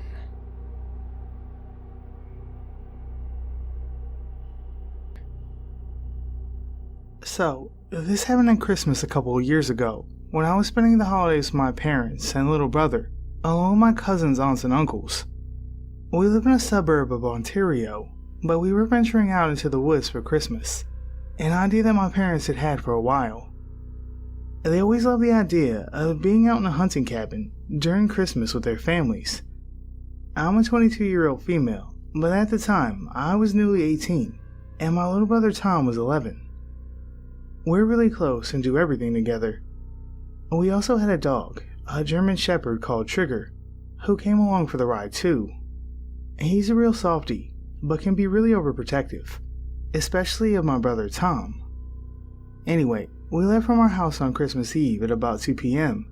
and climbed into our dad's truck, filled with all of our stuff and presents for his extended family. Tom and I were really excited, winding each other up, and my parents were having friendly conversation as we moved along the road. We arrived at the village near the cabins we were staying in and caught up with my dad's sister, Billy, along with her husband and 3 kids. They didn't converse for long, but Billy was a bit unsure of where to go from the village to get to the cabins, so my dad helped her out by writing down the directions. We soon got back on our way and arrived at the cabins at around 4 p.m. There was a cluster of them, sort of spaced out around the woods. Each family had its own cabin, and there was one where everyone could meet up with a pool table and a swimming pool. It was kind of a place we could all just chill together and enjoy each other's company. Anyway, the weather was already really cold when we arrived, and the snow was falling all around us, so as my brother and I unpacked our things into the cabin and settled in for the night, my dad started a fire while my mom made us dinner. It was great. The Christmas decorations were already up, and we played a few board games as the night got darker. Dad, Tom, and I decided before coming on the trip that we'd go hunting sometime, so we planned to go the next day. I'd been a few times with my dad, but this was Tom's first time. He was only there to watch us though, as he was too young to shoot. It reached about 10 p.m., and my brother and I were getting a bit tired, so we decided to go to bed. My dad kept his rifles in a bag, which he kept under the bed I was sleeping in. He usually kept it in a lockbox, but there was no point since we were going hunting in the morning. Tom and I were sharing a room at the end of the cabin, facing a flowing river. The view was beautiful. Tom and I fell asleep with our dog, Trigger, lying at the bottom of Tom's bed. Now, this is where things begin to get creepy. It was about 3 a.m. when I awoke to Trigger growling. I didn't find this particularly unusual because my dad suffers from insomnia, so sometimes, when he can't sleep, he sits in our sitting room at home and watches TV. Like I said, Trigger is extremely overprotective and growls at any noise he hears, but that's when I noticed that there was no light coming from under my door. My dad never just sits in the dark. I whispered to Trigger, telling him to be quiet as Tom slept, but his growling soon turned to barking, which woke Tom up. He asked me what was going on, but I said Trigger must have heard some deer or something outside. After all, we were in the middle of the woods. Suddenly, our bedroom door swung open, and the light switch was turned on. My eyes stung as I tried to focus on whoever it was at the door. It was my dad. "Were you two laughing just now?" he asked, as I turned to look at Tom, his eyes wide and his face pale. "No," I replied, as he moved over toward our curtain, pulling it back as he looked out into the pitch-black wilderness. "What are you looking at?" Tom asked as our dad closed the curtains again. "Nothing, just go back to sleep." I was kind of creeped out that my dad didn't say anything about what he was doing, but he turned our light off and we tried falling back asleep again. Of course I couldn't. I was wide awake for the rest of the night, flinching at pretty much every noise. It was about 4:30 a.m. when I finally drifted off, but it must have been moments later I heard strange crunching noises coming from outside our window. I was sure this wasn't some sort of animal. It sounded like footsteps. I had this overwhelming feeling of fear and pulled the covers over my face as sweat began to cover my forehead. I then heard a faint tapping on our window, which lasted for a good few minutes. I was so petrified I couldn't move. Trigger was awake by this point as I saw his face turn toward the window, his ears pointed and listening intently. The tapping started again, but louder this time, causing Trigger to bare his teeth. What happened next was the most terrifying thing that has ever happened to me. "I know you're in there, little guy," this deep and husky voice whispered as a horrible shiver went down my spine. "Why don't you come out here and play with me?" Initially, I was filled with rage. I thought it was bound to be one of my cousins playing a stupid prank on us, so I leaned forward and peeked through a gap in the curtain, ready to give them hell for scaring the crap out of us. But standing there wasn't any of our cousins. It was a creepy old man who looked around 60. His hair matted and his clothes looked dirty and ancient. He was stroking the window with his hands, breathing on it as he spoke. I went into protective mode. I didn't know what else to do, so I grabbed my dad's hunting rifle from under my bed and pulled the curtain back. "Get the hell out of here or I'll shoot." I felt adrenaline rush through me as the creepy man's eyes widened, and the most terrifying smile appeared across his face. Trigger began barking louder than I'd ever heard him bark. My parents obviously heard the commotion and came running through to our room, turning the light on.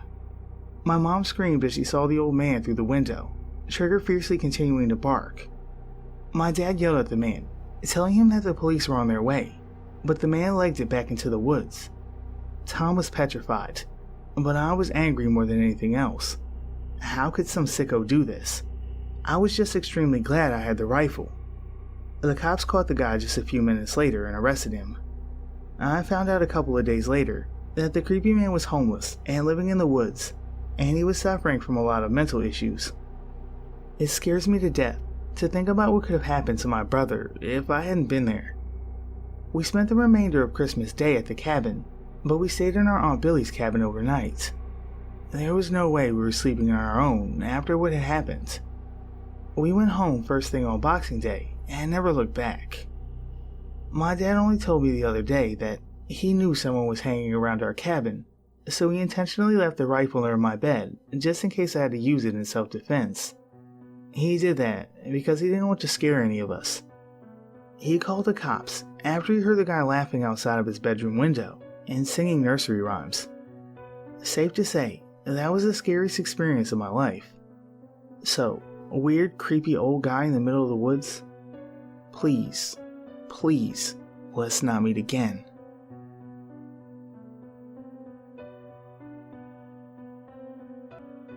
I'm a member of the slam poetry scene. Basically, it's an excuse to get people to listen to performance poetry by adding a competitive element to things. After running through the small scene in my city and wanting to branch out and push my career further, I started visiting places within driving distance that I could spit. This led me to Charlotte, North Carolina. I started at their local team venue, where you compete to be part of a squad that goes to a national competition every year. I was doing well and was accepted into the local crew pretty readily. This led to longer stays and features at some of the other venues in the city. I started going to one that was particularly popular and good for selling CDs. That's where I met him. He worked as a barback, occasionally got on stage and shared, frankly, bad poems. He was the brother of the host, and everyone knew and liked him. He slowly started flirting with me more and more. Although in my loose days, searching for acceptance and love everywhere, something always kept me leery. I gladly accept the drinks he sent over, smoke his weed with the group in the stockroom between sets, and hang out at parties and events. But I always had this tickle in my gut, warning me not to get too close. But over a year or two, we continued to become friends. After a while, he started calling and texting me more, poking me on Facebook daily, sending messages about wanting to be more than friends, and that he wanted to find a snow bunny. Yes, I'm white and he's black. Again, I never entertained it. There was something gnawing at me. The crazy in his eyes was too hard to miss. I eventually moved to Denver to take a position teaching poetry and work at a friend's law firm. The second Christmas I was there, I got the call. A friend from Charlotte relayed the following. He had found his white girl and gotten married. They seemed happy at first, but slowly began fighting more and more. It spilled over into the venue, and often they had to be separated by friends from physically attacking one another in public. One friend, later thinking back, remembers the last time she saw them together. Him pushing his wife, followed by her throwing a drink in his face and scratching his neck deep enough to draw blood. She said after the couple had been dragged away from each other, she sat with him and smoked a cigarette. She said she laughed and said, "You guys are going to kill each other." Around Christmas last year, his wife just stopped coming to the bi-weekly events they both attended regularly. He explained it away that they were on a break. Time goes by. No one really questions that they hadn't seen her or heard from her in a while, thinking she was just breaking the whole scene in order to put distance between herself and her husband. Her parents, however, hadn't heard from their daughter since Thanksgiving dinner. They would call him, and he would say everything was fine and blow them off. This continued until a week after Christmas. Knowing their daughter would never miss a holiday with at least a call, they called the police and sent them to the couple's home for a welfare check. The cops arrive, knock on the door, and are let in. And they ask him where she is. He replies that she's in the bedroom. He shows them to the room, and there she lay, dead for weeks, rotting in their bed. During this time, he had been attending events, hosting hip-hop nights, and even publishing a blog on how to make a marriage work on one of the local organization's site. Never once letting on that every night he was going home and sleeping with his murdered wife. The sickest part of it all, he has a child from another relationship, a daughter who he gets to celebrate every other holiday with. That Christmas, they opened gifts, had dinner, cuddled up on the couch and watched movies, less than 100 feet from her decaying stepmother. I don't know what would have happened if I'd ever taken him up on his offer to date, but I do know me and my gut are going to stay on speaking terms, and I will always, always Listen.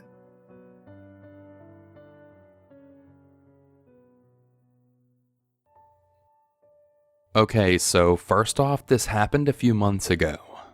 I had just moved into an apartment complex and only had a bed, a TV, a rocking chair, and an Xbox One. I work in a town that is about an hour away and they didn't have anything available that I could move into. So this big city, that was the next closest place that was also in my price range. The first few weeks play out the same. I get up, shower, go to work for 10 hours, come home, eat, watch a little Netflix, go to sleep, repeat. On my days off, I travel 3 hours away to see my wife and kids. Now, we aren't divorced or separated. I had to relocate from the town we lived in to start my career as an asset protection manager. One night as I was going through my evening routine, someone knocks on my door. It's a woman, maybe 5'7", brown hair, skinny. She looked like she was methed out of her skull. Her eyes were barely even open.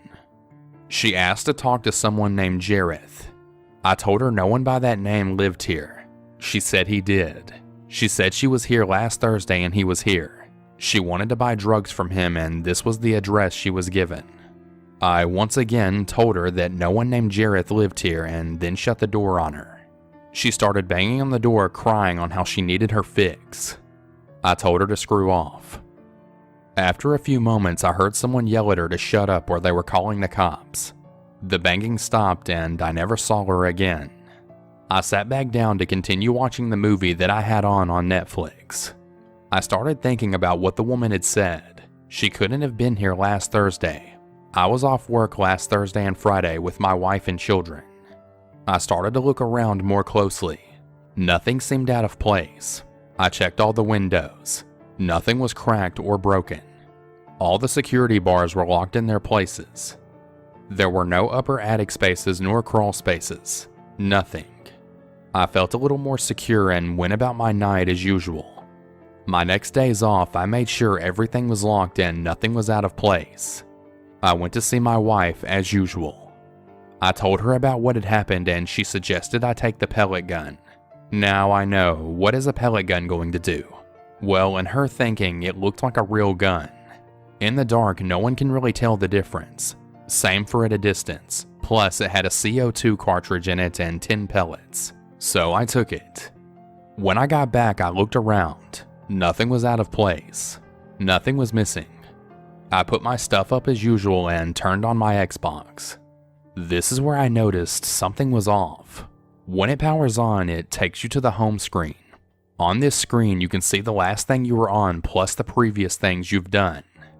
When I left it, the last thing that should have been on there was the Netflix app, but it wasn't. Instead, it was Battlefield 1. The one before that was Mortal Kombat X. Someone had been using my Xbox. I once again did a thorough search of the apartment and I found nothing. It was a couple of days after that, the guy across from me approached me while I was getting out of my vehicle. He said that a lot of people were coming by the apartment on certain nights and were making a lot of noise and that it keeps his daughter up, and if I could keep it down or just stop doing whatever it was that I was doing on those nights. I was completely confused as to what the heck he was talking about. I must have shown it because his facial expression changed. He asked me if I was the one who was having people over at odd hours of the night. I told him no, and then I proceeded to tell him the things that were happening. I told him I'm 200 miles away on my days off. We both came to the conclusion that someone was getting into my apartment when I wasn't there. I made the decision not to go see my family one week to see if the person using my apartment would show up. Of course, no one came that week or the week after. It dawned on me at work one day during a conversation about how shoplifters would try to see what vehicle you drove to know if you were there, and that's when it hit me. Whoever was using my apartment knew what I drove. With that in mind, I waited till my next days off to set up my trap. On the said day, I parked my vehicle 3 complexes down and walked back. I unscrewed all my light bulbs and waited in the corner in the living room. I had let my neighbor know what I was doing just in case any trouble might occur. I put my phone to its lowest brightness and had my camera ready, flash and all. I waited for 6 hours, which felt like forever, before it happened. I heard the front door knob jiggle. I got up, phone in one hand and pellet gun in the other. The door opened and someone entered, shutting it behind them. Then I heard a click, and then another. They were trying to switch on the lights. I then saw a light from the doorway. They had their phone out and they were making their way into the room I was in. As soon as they entered the doorway, I snapped a picture. The brightness of the flash caught him completely off guard. He was momentarily stunned, cursing at me, trying to make his way back to the front door. I yelled at him to get out of my apartment and never return.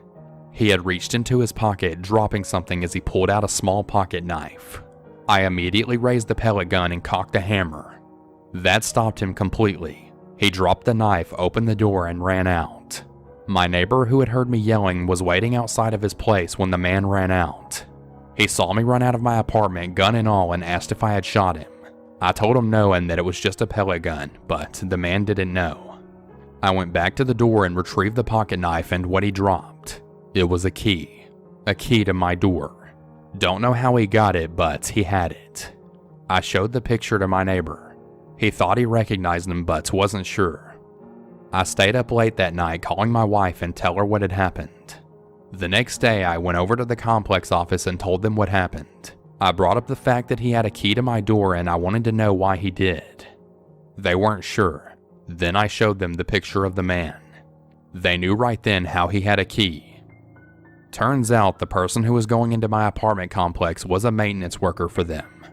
He had been one of the ones renovating my apartment before I moved in. They're given keys and he must have made a copy of one. Then for nights at a time he would use it to do whatever it was he wanted. I must have put a hamper in his nightly business when I moved in. That is, until he figured out my routine. The man was of course fired from his job and prohibited from entering the grounds ever again. I was given 3 months of free rent. I never pressed charges and decided to just let it go. I now have a real gun now just in case. My neighbor and I struck up a friendship and now we watch each other's places whenever we're out of town. Hopefully this never happens again to anyone else. And yes, I had the locks changed in case you were wondering. This was 2015. I wasn't really actively looking, but would occasionally pop on to OkCupid every few weeks to see if anything interesting was in my inbox. Being a female, I had a very active inbox. I noticed an email from an interesting, fairly local guy. The email was alright, asking about polyamory, which I don't mind talking about if the person asking is sincerely interested and respectful. We got to chatting. I had zero romantic or sexual interest, but thought this could be a friendship. After a few months of chatting, he found me on the Book of Faces, asked if it was okay to send a request, and I agreed. We'd been chatting, getting along well, and he seemed like a nice person. A little weird, but that's okay, because I'm a little weird myself. No big deal. We continued to chat here and there for about 2 years. We send birthday greetings, just casual friendship. He's asked me several times to meet, to hang out, etc. I've definitely considered it, but at the time I was running my own business and was working upwards of 70 hours a week, plus maintaining my own home, raising my younger child, and trying to balance 2 partners and an extremely needy, demanding workaholic client who had no boundaries. So the meetup never occurred, but we kept in touch online. Late last year, a news story broke out about a man and his girlfriend raping and murdering her young teenage daughter. I never connected the name until a friend contacted me and said, "Oh, I see you're friends with blank. Did you see the news?" The news stories all use his full legal name, not his nickname, which is why I never connected the two. It was him. My then online friend of 2 years had beaten, raped, strangled, and then dismembered his girlfriend's teen daughter with the girlfriend's help. He's made several statements since then stating that he's always had this rape/murder fantasy, and that this child was very sexual and that it wasn't fun murdering her, as he apparently thought it would be. It still sends chills down my spine. I dodged a bullet big time. Be safe out there. You never know who is on the other side of that keyboard or phone call.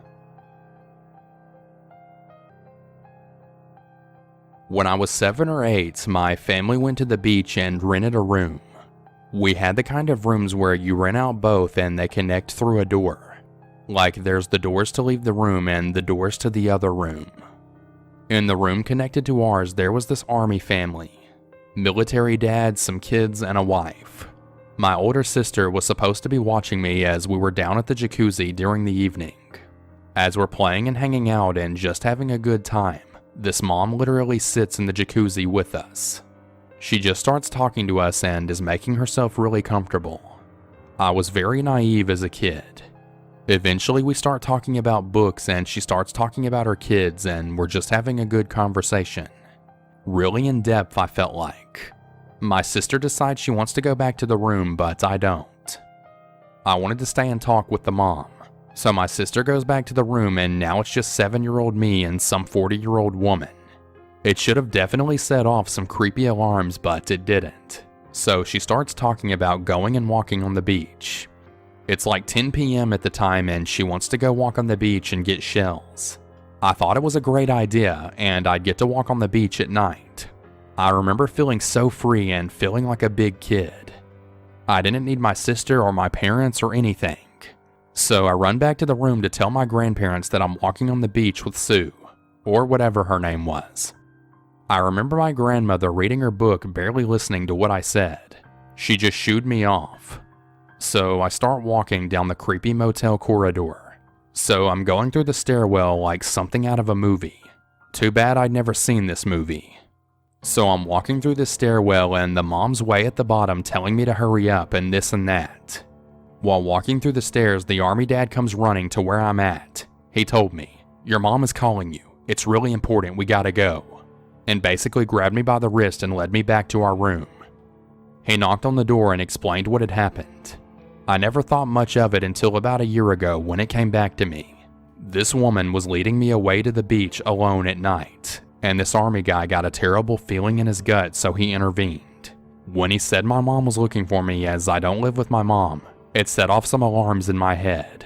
That's when I realized something was up, so I didn't resist going back to my family. As a kid, I knew since he was saying my mom wanted me, it was important. I just knew something was up because I don't live with my mom. I'm now 20 years old and I truly believe that mom was trying to lure me away to do God knows what. And this unknown army dude had a bad feeling and saved my life. Thinking back on it, I get such a bad feeling all throughout my body. I know now that I wouldn't have made it back from that beach trip. To the army dude that saved me, I just want to say thanks. Your gut feeling and having a watchful eye saved something terrible from happening. That woman was creepy, and I'm glad I ended up okay. This happened about an hour ago. I was riding the subway back to my dorm after dropping my boyfriend off at the train station. Being extra cautious on the subway, I sat in the seat closest to the window. A man came and sat next to me and I glanced over to look at him. As I did this, I noticed a man sitting across from me staring openly at me while playing with a rope in his hands. This wasn't a small piece of rope. It was a thick boating line. I thought this was odd, so I decided to look away. I glanced back periodically, and every time I did, he was still staring, licking his lips and tying knots in the rope. At this point, I'm pretty freaked out, so I stare out of the window. As I do this, I catch his reflection. He's openly staring at me, licking his lips and still tying the knots. I get off at my stop and didn't notice him get off. I walk down to the platform for the northbound train and sit on a bench next to a kind-looking lady. There was only about a foot or so between us. Definitely not enough room for someone else to sit down. As I glanced down to check the time, the same man from the train came and sat directly next to me, between the lady and me. At this point, I'm freaked, but I didn't want to make a scene, so I scooted over to the edge of the bench and kept my head down. He moved as close to me as he could, mind you, still tying the knots in his rope and not looking away from me. At this point, I knew something was going on, but he was a very large man, maybe 6'4" or 250 pounds. So I decided to just get up and stand on the platform. He got up directly after me and stood half a step behind my back. I could feel his breath on my neck. I'm now in a full-blown panic. There's people waiting on the platform, but nobody was noticing what was happening. I decided the best thing I could do was walk up the steps and wait for the train next to the ticket booth. He didn't follow me, so I was relieved. When the train came, I walked down the steps and sat between two ladies. He sat directly across from me. He still had the rope in his hands, tying knots. The end of the rope was in his hands while the rest of it was stuffed in his pocket. The train leaves the station and he's back staring at me openly. He looked hungry, and not in the way that he wanted a meal. I have no words to describe the look in his eyes other than terrifying. I've never seen that look before in my life. I tried to call my mom as a comfort while I waited for my stop to come, but she didn't pick up. I kept my head down, occasionally glancing up to see him unchanged with that same creepy look, just tying and untying the rope. At this point, I'm thinking about escape plans. I knew I shouldn't get off at my stop so he wouldn't know where I live. When I get to the stop before mine, I waited till the very last second to get off the train. The doors won't stop even if you try to get them to open. Right when I hear them start to close, I jump up and sprint to the doors. I get off right as they close. I looked back and saw him trying to run off as well. I could see him pressed against the doors looking me in the eyes. I have never ever been more scared in my life. He was significantly bigger than me and the look in his eyes was unmistakably predatory. I got up onto the street and I asked another girl walking if she could walk with me to my dorm because I was so terrified. I keep thinking about the what ifs. What if I had just gotten off with everyone else? What if he would have followed me? Why did he have the rope? Was he going to kill me? I'm just glad I got off in time because I know with certainty that he wanted to hurt me. I have never seen that look in someone's eyes before and I hope I never do again. If I hadn't been careful, I know he would have tried to hurt me or maybe worse. I just really worry that he might do this again. Be safe out there and watch your surroundings. You never know what someone will do. So, I've been living in Paris for the past 8 months and have felt relatively comfortable with my surroundings. I was coming home from a club on the first train that goes to my town. This is around 5:30 a.m. Note, I was quite drunk and tired and just wanting to sleep, and I was wearing clothes for going out. There was this guy on the platform who tried to talk to me. I walk over trying to reach the next train car over but failed. There were 2 open seats left, so I sit in one of them. He decides to sit in the one across from me. So he starts telling me, I really want to marry you. I don't even want to bang you or anything. I just want to be your one and only. Please, will you do the pleasure in becoming my wife? And as he's saying all of this, he is caressing my thigh. I am genuinely uncomfortable and try to sink down in my chair. I'm just like, no, I'm not interested. I have a boyfriend, which is the truth. So then he says, if you had a boyfriend, he would be here with you taking you home. My boyfriend lives 5 hours away close to the border between France and Germany and Switzerland, so he couldn't be there. I explained that to him and he says he's not a good boyfriend to leave me here all alone. He then says he's a nice guy and he has money and that he wants to take care of me. I again told him I'm not interested. Then I get to my stop and he follows me out after. I beg for him to stop and to leave me alone. He continues talking to me and I start shivering because I didn't bring a jacket with me.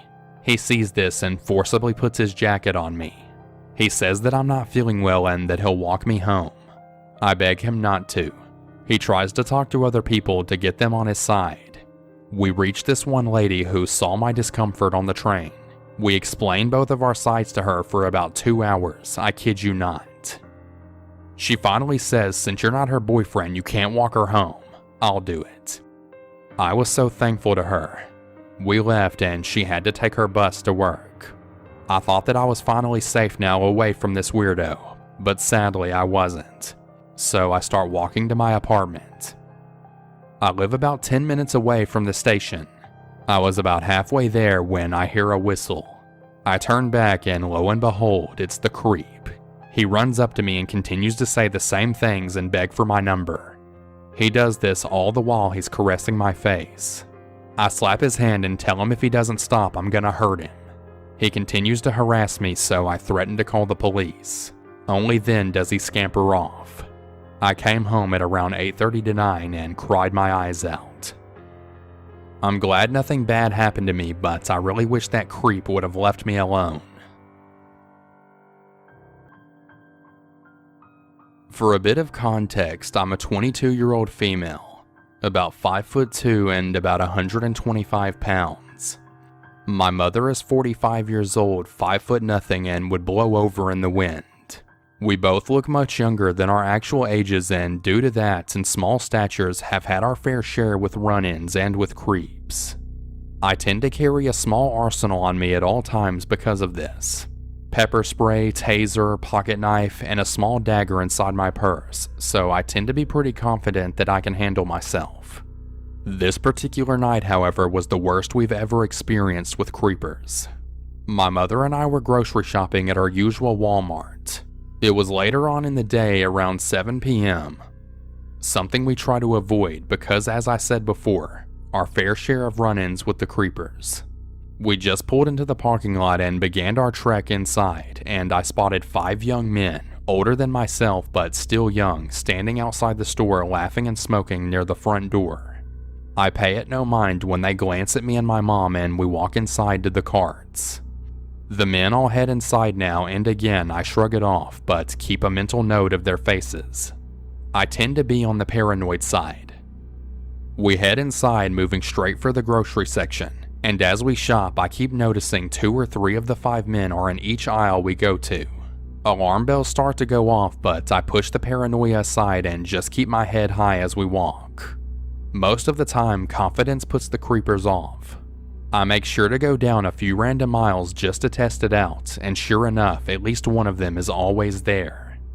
Well, my mom starts to notice as well the more aisles we go down, and her hand squeezes mine in warning as she shoots one of the men a death glare when we stop in the cereal aisle. She tended to still be a mama bear despite that I'm a grown woman. The guy, who's now moved about 2 feet from our cart, just glances over and smirks at her. He's tall and lanky with short dark hair partly hidden under a ball cap and a pointed rat-like face. My mom just narrows her eyes, unnerved at his response to her look, and shoots me an unsure glance. I shrug, shooting a look his way before moving around him to grab a box off the shelf a little ways away. The hair on the back of my neck suddenly prickles, and as I turn around quickly, I jump when I see another one of the guys. This one is blonde with shaggy oily hair hanging to his chin with a gray reflective hoodie. He's staring up at the boxes, but a smirk is on his face as he directly stands in my path. My stomach flips and I grit my teeth as I snap. "Excuse me." I try to go around him, but he just moves in my path. A glare is shot at him now, not finding his antics funny, and my mom, seeming to notice, comes to my rescue by pushing the cart directly between us and asking if I'm ready. I nod and he takes the hint to move now, smiling with yellow teeth as he nods to us. My mom only glares, grabbing my arm and hustling us to another aisle. Again and again we run into these guys, and once we finish shopping I'm afraid they might try to follow us outside, so we begin roaming all over the store, taking different routes and aisles. After a while we seem to lose them and we both relax, figuring they gave up. We head to check out. Our Walmart having a self-checkout line made for grocery trips, so we start checking ourselves out. Halfway through unloading our items, I get that hair-standing feeling again. I turn only to notice in the lane right next to us is, you guessed it, the same 5 guys. My stomach drops, eyes moving to my mom's, who stares at them with wide eyes and a furrowed brow. Trying to shake it off, we take our sweet time ringing things up. We figured, seeing as that the guys had no more than 10 items between them and we had a full cart, they would have to move on faster. It seems no one else had decided to check out in our lane, so they decided to go as slow as they'd like, and boy did they. For the next 15 minutes they just sat there watching us as we rang up our groceries, and every now and then ringing things up. My mom grabs my arm and we share a look. I shake my head, starting to get freaked out, as mom, starting to panic, grabs her phone and calls my dad. In her state of panic, however, she turns and wanders a few feet away. Not her best moment, she admits. And when I turn to ring up the last few things, ball cap guy is standing right there. We stare at each other, him grinning with gross stained and messed up teeth. I only glare, dropping the chicken in the bag before reaching for the last item and ringing it up, still glaring at him in a stare down. Mom, now off the phone, hurries back over, only to see ball cap guy standing there while the other 4 sit on the benches located 3 feet away watching us. Ball cap guy simply takes an empty Gatorade bottle that he'd been holding and chucks it into the trash can by the register without breaking eye contact before he turns to go and sit with his friends. Keep in mind they had a trash can right by their register as well, completely empty, while ours was almost full.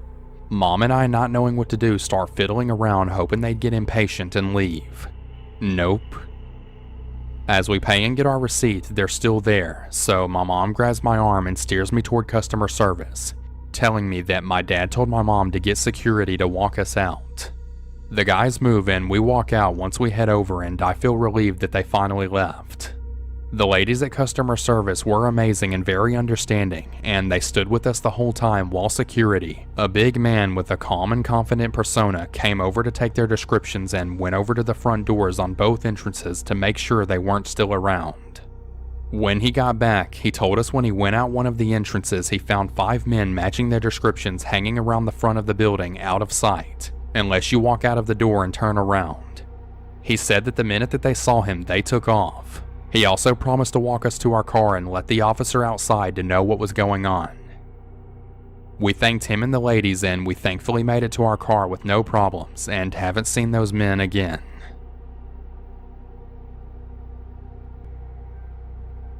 If you were around and can remember, roll your mind's eye back to the weeks immediately following September 11th, 2001. Everything was America, particularly in the South, and definitely in North Carolina where I lived. There's a large number of military installations there, including a very large army base about an hour from my hometown. Nearly every car had at minimum an American flag bumper sticker, and a frightening majority of people thought anyone who had skin darker than a potato chip was a terrorist. Everyone was super vigilant, and many people took this as an excuse to become overly interested in the lives of their neighbors, sometimes out of concern for their neighbors' safety, and sometimes out of concern for their own. I was 8 years old, and I was pretty sure my elementary school wasn't going to be the target of any massive terrorist attacks, so my brother and I continued to walk to school each day. This was never a problem. We walked to school every day that didn't have totally awful weather for almost all of my grade school existence.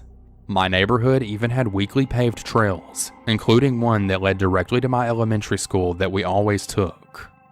I can't remember if it was recent rain flooding the creek beside the trail or just the climate in general making the bugs come out in full force, but that week my brother and I had decided to take a different route and walk along the road. This plan went off without a hitch until we were walking home one day and a big black SUV with tinted windows and giant American flags blocking the view of the back windshield and back seat slowed down to a crawl and then abruptly stopped in front of us and rolled down the window. The woman inside was blonde, maybe middle-aged, and wearing large sunglasses that obscured much of her face. "It's not safe for you to walk out here," she called out to us. My brother responded with something to the effect of, "It's fine, we always walk home. We don't live far." That was a mistake. She rolled up her window and drove a few feet away before screeching her tires to a halt and rapidly reversing back to us while rolling down her window, and she yelled, "You spit on my car. I know you did. You spit on my car and you need to get in right now so that I can drive you home to your parents and you can apologize in front of them." I looked at my brother and we both shook our heads no, and I called back, "I didn't spit on your car. Look at the side." And then she yelled again, "Get in my car right now so I can take you home." I turned to my brother again, and without a word, we both took off running into the woods. My heart was thumping in my chest and I never turned back, particularly after I heard her door open and close. We just kept running. We switched back and forth through the streets and woods, taking several different paths, and finally ended up circling back around until we were home. We just sort of shrugged it off as, "Yeah, that was weird," until maybe 15 years later when I told the story to a friend and their eyes grew wide. She was trying to kidnap you. It's haunted me ever since. To give it some context, I was not wearing a very daring or revealing outfit. I had on a high-waist skirt and a crop top, but there was maybe 1 to 2 inches of my skin showing maximum. It really was a normal outfit. I was sitting at the train station.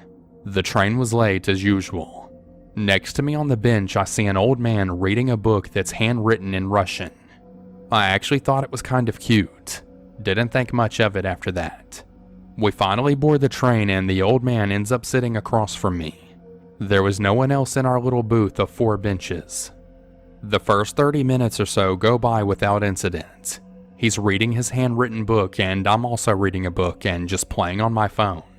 As we travel, the weather starts to get a bit rainy. After a while, the old man looks up and out the window. He looks at me and starts screaming and pointing out the window. At this point, I notice he seems to be missing part of his face around his eye, but I figured he was so old so you don't stay in perfect shape. I am trying to understand what is happening. He's mostly screaming and not making much sense. I finally understand that he thinks I'm the one who brought on the bad weather. I'm just sitting there shocked, looking to the other passengers for help, and everyone is ignoring me. I turn to look at the man and he's screaming that it's because of my shirt. I must have the devil inside of me because no sane person would wear a crop top, obviously. I don't even say anything at this point. He stops screaming and turns a few pages in his book. He pulls out 2 crosses from his pocket, one in each hand, and then holds them towards me and starts performing an exorcism. Parts in what I assume was Latin, parts in Russian and German.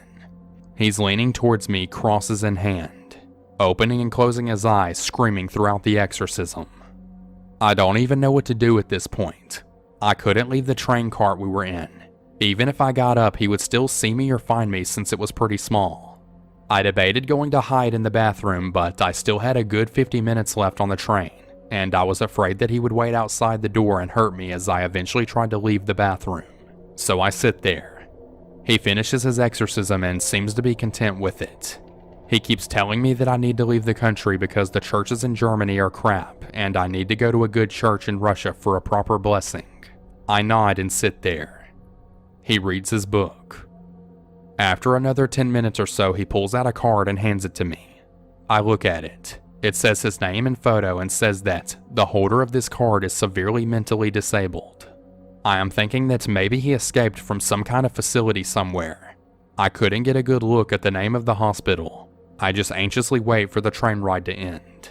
He says that he wants to follow me to make sure that I can keep the devil out. I say no, that isn't necessary. He says that he will find me and that Frankfurt isn't a big city, and that he can still sense the devil in me, so he's afraid his exorcism didn't work properly. The train is pulling up to the station. He says that I should wait for him and I say no, to which he says that it doesn't matter because he is drawn to the evil inside of me. I get up and as soon as the doors open, I run. I ran and ran and ran. At this point, I don't even know what my destination is, I just know that it needs to be as far away as possible from this man. Eventually, I go into a big shopping mall and I call my friend that I was meeting who comes to join me.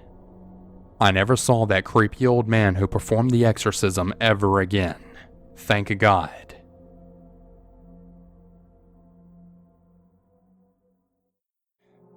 This is something that I've remembered from when I was in primary school, which I found really creepy and caused me a great deal of anxiety. So here goes.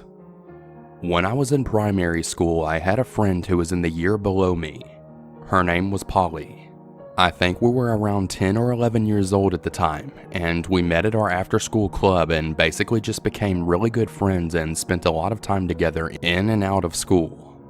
Polly's parents were divorced, but she lived with her mom about 10 minutes away from me, so she would come to my house and I would go to hers. It wasn't until one day when Polly's dad picked her up from our after-school club when I started to feel uncomfortable. Her parents would take turns to pick her up. One evening, the after-school club was nearing closing time, and it was the 2 of us plus one other waiting to be picked up.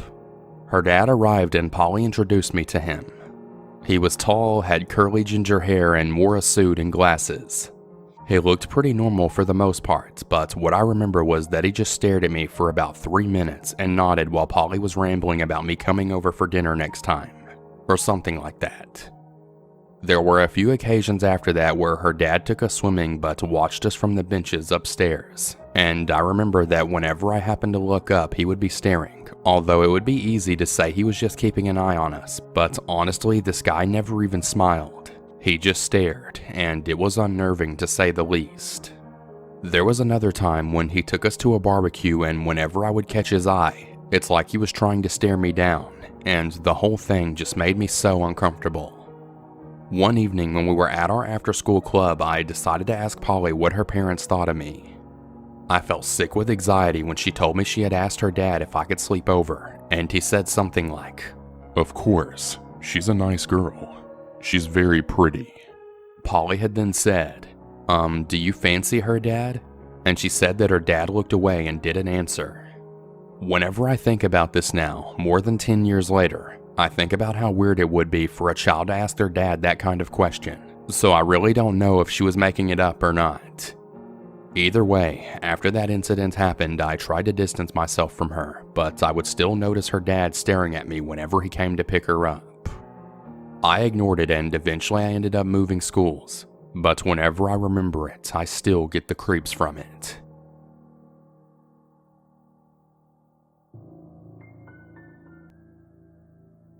Before I start off on this story, I just want to state that I changed names in this story and omitted them entirely when necessary. This happened this morning at about 10 a.m. Working full-time and as a full-time student leaves me with very little time under normal circumstances. Classes just ended not long ago, and lots of folks have left my university to go back home for the holidays. I work in a coffee shop, so people going back home means that not only am I catching a break from school right now, but work is usually super slow as well, and this has been beyond beneficial for my mental health. I usually reserve the use of marijuana for times when my UC is flaring up, or to gain back my appetite lost for the same reason, as I somehow ended up working 9 to 5 Monday through Friday this week, with the entire weekend off, and me recovering from a mild hangover from last night. I figured I could probably smoke before lunch, play some video, and be useful by the time lunch needs to be made. I roll one, slide the balcony door over, and smoke. This is fine, I tell myself. I deserve this after a long week, some time to myself. I have nothing to do today, so I'm sure being high in the middle of day won't be an issue. I don't have to see anyone today. After patting myself on the back for a few minutes more than needed, I slid the door shut and huddled up in a blanket on the couch.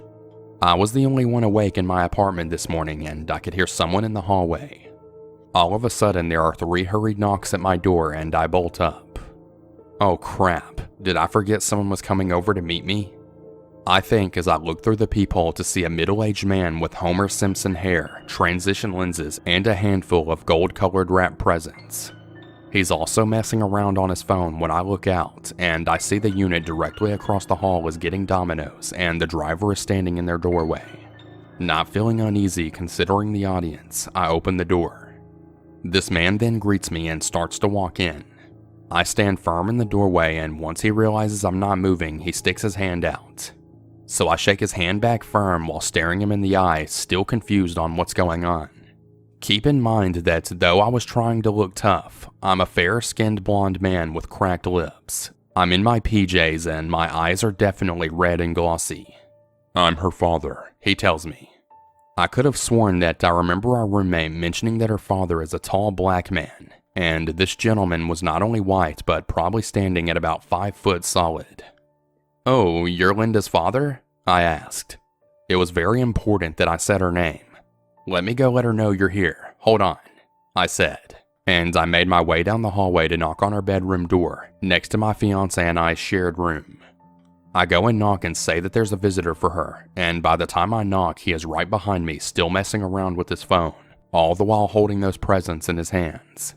Now I have to do the awkward slide by him in my own apartment. I figured I'd leave them be. He seemed beyond excited to be here to visit his daughter, so I made my way back to the living room. Before I could even lie down again, I hear, "No, I'm Jane's father," from down the hall. This guy isn't here for my roommate. He's either lost or actively trying to see our apartment for some reason, I thought to myself. I bolt right up and made my way down the hallway, half tripping over things since I'm sitting at about an 8 at this point. As I see him going for the doorknob to my bedroom where my fiancé is sleeping at, I got a little loud, which is usually not in my character. However, I'm high on my last day off, and there's a stranger possessing far too many red flags about to walk in on the love of my life, and I then told him that he's in the wrong unit. As I tell him this, he must have been dialing on his phone while talking to my roommate, because he pulls his phone to his face and says, "I'm here, baby," and tries to ignore me. I repeated myself a little louder and he asked where she is. "Unit 14, I'll show you the door," I replied. The pizza guy's still there in the doorway when I send him out, and Terry was asking his phone which floor she's on. That's when I realized that this entire thing happened within the time span of about 2 minutes. The pizza guy and I share a look of solidarity as I lock my door. My roommate came out and we chatted about how freaking weird it was, and she laughed since somehow I handled it really well. I logged into PlayStation to let the story out to one of my mates over a few matches of Overwatch. Here's where things get interesting. So it's around 2 p.m. and my fiance wakes up. We both had a long night. I only wound up having about a drink or two thanks to my UC and IBS limiting me from going all out. But my fiance went buck wild before bed and was nursing a bad hangover. I was sober by this point and mostly over the whole ordeal, having had a nap since then, and it almost felt like it was a dream. I mentioned offhand that a man came by and she says that it kind of woke her up. She remembered hearing someone familiar in the apartment. I then explained the whole story and she asked me what he looked like. This could purely be coincidental, but I guess about a month ago while I was at work and she was between classes, a man fitting the description right down to the transition lenses came beating on the door asking her to open up.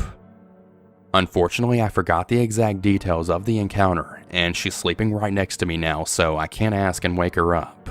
But he seems to keep thinking our unit is someone else's, or he's just trying to get a viewing of our fully furnished unit without the tour guide. Whenever I think about it, it leaves a really bad taste in my mouth. I mostly just wanted to get this off of my chest. But Terry, let's not meet again, or you just might be getting a better view of our apartment than you'd like.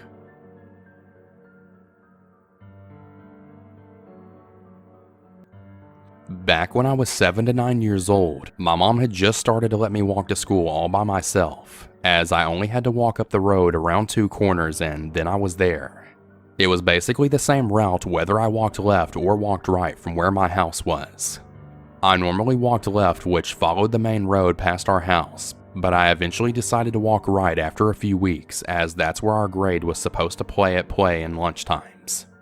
The right route led to one of my friend's houses where I would spend 5 to 10 minutes most mornings before we would walk down the small hill to school together. Some important information. I would wait downstairs with his mom while he and his little brother got ready for school, which usually took them around 5 to 10 minutes. After about 2 or 3 months, his mom started acting really weird towards me.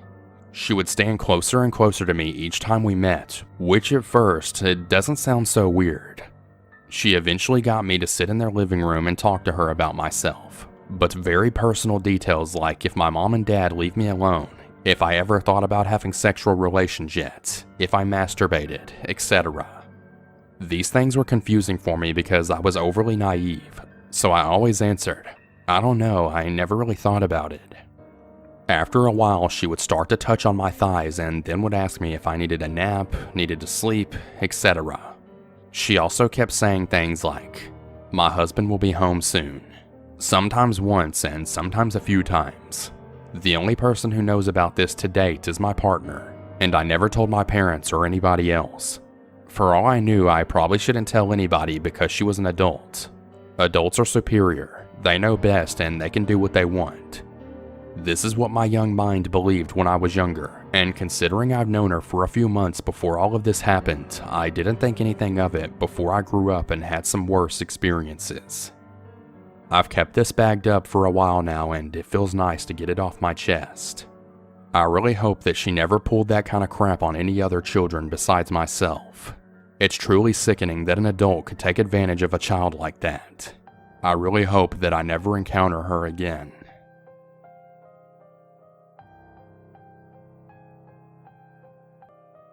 My mother's first husband, Jim, was a jerk. I was only 10 years old when they met at a church. She was the new in-town single mom, and he was the boyishly handsome drummer of the worship band at the church, and they struck up a relationship. He wasn't exactly what I would call her type, but I think she liked him because he was a sweet, laid-back, good guy. He had a steady job, he was good at fixing things, and he at least made the effort to have a relationship with me. On top of that, he was born and raised in the small town we lived in and was friends or family to just about everyone. All in all, he was good husband material. Then came the troubles. You see, Jim was an alcoholic. When he started courting my mom, the drinking wasn't an issue. He had been upfront with her about his status, but he didn't make a habit of drinking, and made it clear that it wasn't a part of his life anymore. That changed after the wedding. Apparently, the stresses of married life are simply too much for any sober man to bear. I've met many alcoholics in my life, most of them related to me, and it's a special sort of dread that washes over you as a child when you suddenly realize you're stuck with another one. I know alcoholics are not inherently bad people, but Jim was a lousy alcoholic. This easygoing nice guy would turn into a raging jerk after just a few PBRs, and whenever he decided to drink, he made an event out of it. Usually he would storm out of the house after an argument with my mom and tear off into the night, not to be heard from again for days. He would eventually be discovered on the other side of town at his mother's house, half naked and trashed by the fish pond, working his way through a case of cheap beer and riding into town on a lawnmower for more. Upon his return, he would be the picture of remorse, call himself scum, and beg for forgiveness, not just with us, but the good Lord above. That was the thing that always bothered me about Jim, how he always felt the need to bring God into it. If we were having a family meeting specifically to discuss his behavior, he would insist in leading a prayer first. Every time he needed to explain himself, he mentioned conversing with God on the matter beforehand. In Jim's eyes, God wasn't a savior or a beacon of hope or even a crutch. God was a defense attorney. No matter what kind of stuff Jim got himself into, God would be on his side to pull him out. More than that though, and this is what I truly believe, he only seemed to talk about God's mercy and forgiveness when in reality he needed that for my mother and I. As if bringing up God's love would soften our hearts to his struggle. As if suddenly we would remember that we're Christians and that good Christians don't stay mad at their husbands. That strategy actually worked for a while, but the novelty wore off soon enough. Every now and then he would go to AA meetings and he would come home insisting that he was enlightened, reborn, or on the road to being clean, but never attended frequently enough to get results. The marriage lasted 7 tense years, punctuated with stress-induced benders every few months, followed by more empty promises. My mom tried to play the supportive Christian wife for a long time before finally giving up and switching to full-on resentment. Their fights were never physical, but they were ugly, and sometimes they got so loud enough that I was worried someone would throw a punch. Finally, my mother ended things with him. The divorce was quick and quiet. By then, I think they had just grown tired of each other and were relieved to part ways. She took the house, he took the Chevy Trailblazer, and that was that. My mom recovered nearly overnight and was happy to start her life again. After a few months after the divorce, we heard that Jim had gotten remarried. Cindy was a friend of ours from church and we had been close for years, though it was no secret to anyone that she had always had a crush on Jim. Cindy had never been married before, barely even dated, and she landed her dream guy. Or so she thought. We couldn't have been happier for her. For Jim's part, my mother and I decided to be optimistic. Maybe he'd really cleaned up his act if he could hook up with such a good, sweet woman as Cindy. A few years pass. I'm well into college by this point, and my mom is living with her new man in a different city. It's been at least a year since we've been back to our small town or spoken to anyone there. One day I get a message from a friend from high school. "Did you hear about Jim?" I asked her to go on, already rolling my eyes at what it could be. As she started telling me what happened, my smugness turned to horror. Jim and Cindy had been having issues for a while, reportedly over money. The incident started when Cindy went to Jim's trailer. Apparently she had recently moved out and was returning to pick up some things. Cindy's 22-year-old niece came along with her to help out. Jim had claimed he was going into rehab, so they were surprised to walk in and see him sitting there drinking on the couch. The couple began arguing, leading to the women leaving the house and driving away. Drunk and furious, Jim jumped into his truck and took off after them at full speed. He caught up to them and slammed into Cindy's car, knocking it so hard that it flipped and rolled off the road.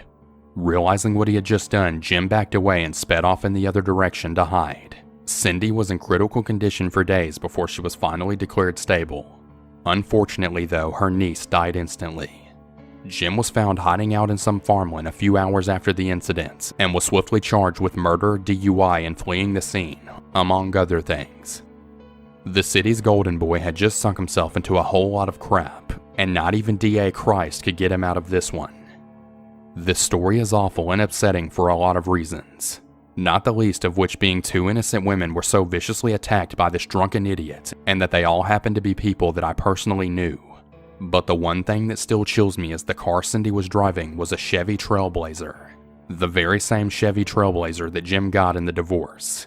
My mom's old car. The car that I learned to drive in. I can only imagine how fast he was going to hit them hard enough to flip it with his little pickup truck, and how angry he must have been to have not even hesitated. I do sometimes wonder how many times my mother and I escaped a similar fate. I'm just glad he's behind bars now and can never hurt anyone ever again.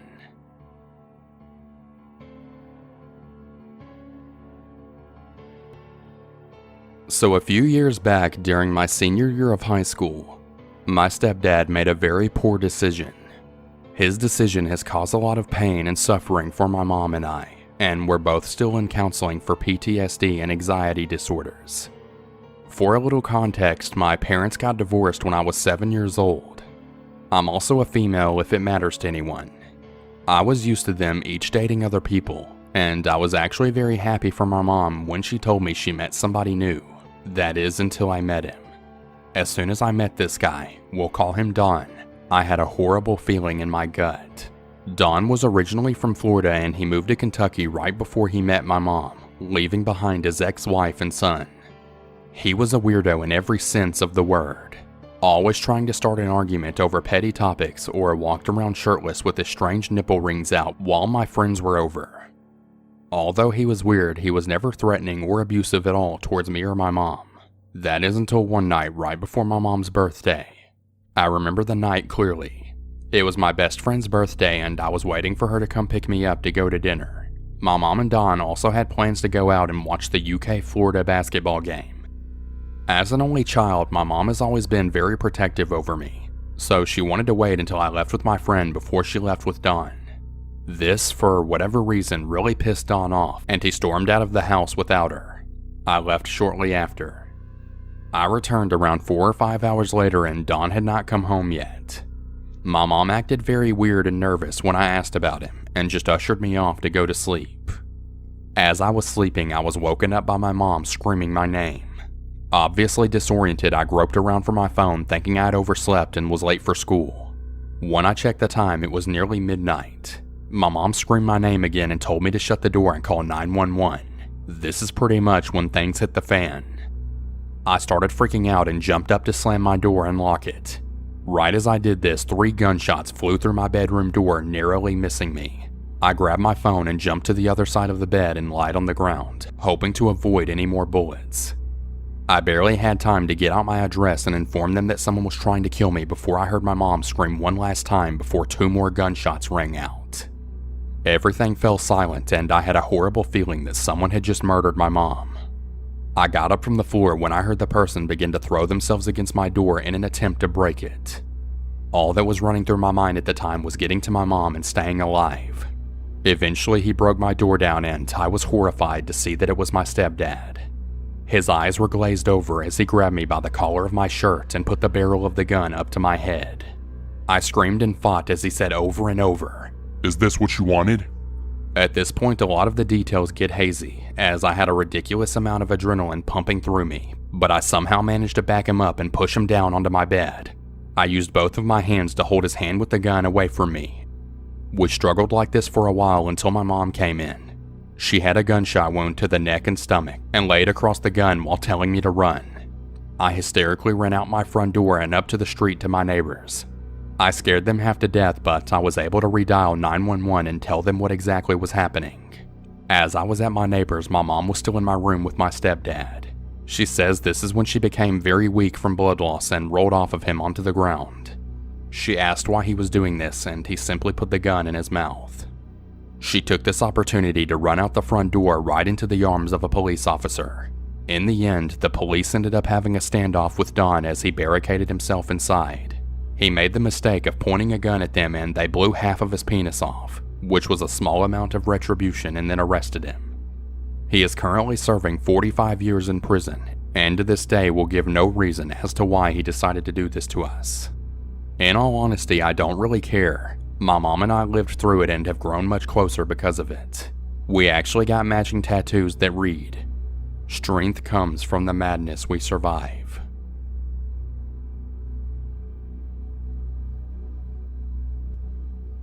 So, my stepdad used to molest me. When my mom found out, she threw him out and turned him into the cops, and we moved to a different house, but in the same small suburb as before. He was acquitted in court despite being guilty, but I'm sure he was told to stay the heck away from me, if not by the law, then by my mom. One day, maybe a half year after the whole court drama, I was 13 or 14 and had gotten my first boyfriend. He didn't really know about my past because we just met, and I didn't want to be that damaged girl. So this particular day, my mom was at work. I'm sitting in my new house with my new boyfriend. It was his first visit to my house and it was going well. Suddenly the doorbell rings and I run out to open it. It was the suburbs, so I wasn't too worried about who it might have been. It turned out to be my ex-stepdad just standing there smiling. I know now that I should have just closed the door, locked it, and called someone, but I'm scared of him to the point where I'm certain that he'll get in if he wants to.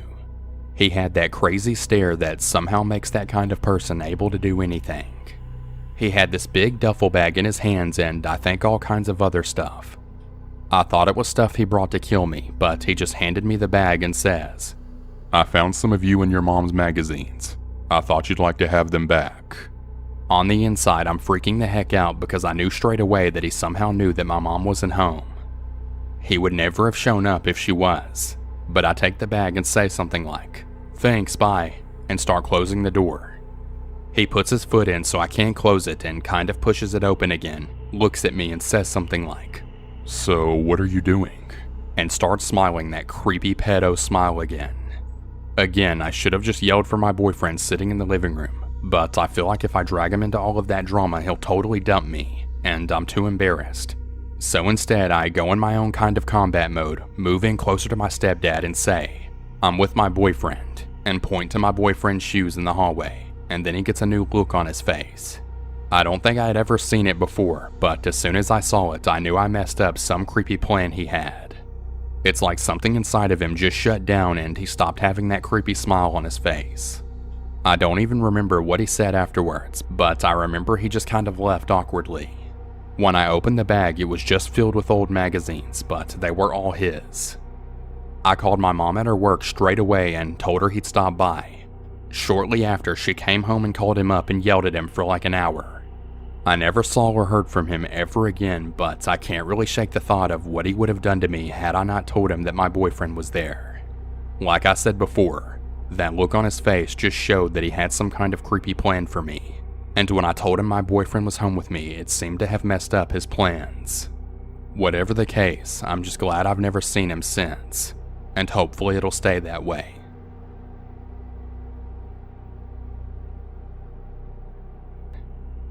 When I was 14, I went to school about 30 miles from home, so understandably I didn't see my school friends very often on the weekends.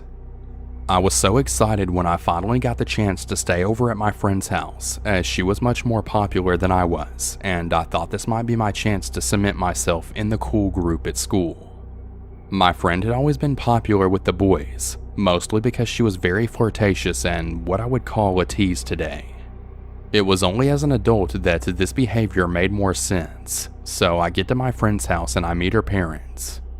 I should preface this by saying that my parents had not met her parents when they agreed to let me stay over. This is not something that I'll allow with my own children. Anyway, in regards to her stepdad, I immediately feel that uneasy feeling you get when you meet someone dangerous. I feel like most girls and most women are equipped with some sort of sixth sense that helps them determine which men mean them harm. But as I said, popularity is at the forefront of my mind, so I push aside my feelings and try to enjoy my time with my friend. I can already tell they have an interesting relationship though. as they seem far more intimate than my father would ever be with me. I can't totally explain it other than to say that it's now clear that he had already been sexually abusing my friend, and for some time now.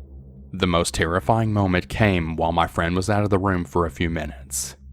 This guy wasted no time in coming up to me, telling me how beautiful I was and how he could tell I was a fresh virgin. I was freaking petrified.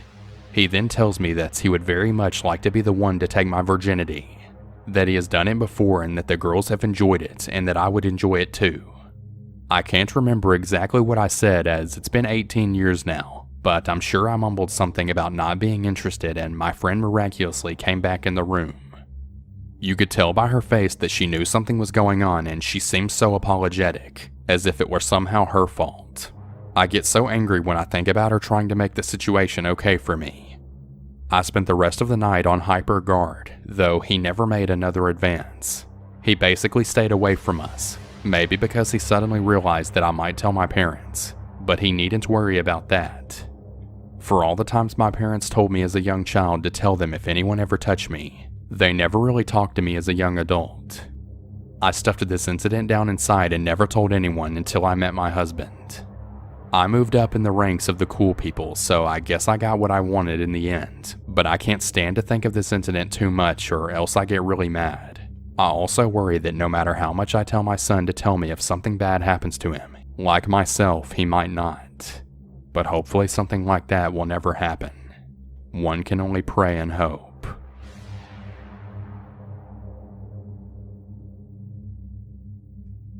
So my mom was married to this guy for 6 years before she finally had enough of his BS. I think I was around 9 when this happened, so my brother was 4 or 5 at this point. He was a pretty cool guy up until shortly after they got married. He was a serious control freak and a bully. He picked on me and my brother, so to speak, and treated his own son like he could do no wrong for the most part. So I was probably about 16 when we were driving home from something. Somehow the conversation got on the subject of stripping. I think it's because he was talking about one of my mom's best friends who used to strip.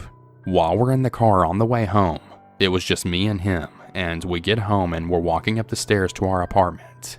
And he turns around and tells me that he'd be cool with me being a stripper because they make pretty good money. Another time, I guess this isn't necessarily as creepy. He got blacked out drunk one night, and the next morning my mom and I noticed that his truck wasn't parked the same way it had been the night before. I was 16 years old going on 17. They found some chick's panties in it, so this dude had the audacity to blame me. 1, I don't drive a stick. 2, I don't have a license. I would have had someone come get me. 3, we were on the 2nd floor and he slept out in the living room that night. And 4, why the heck would I not put my underwear back on? Needless to say, their relationship didn't last much longer.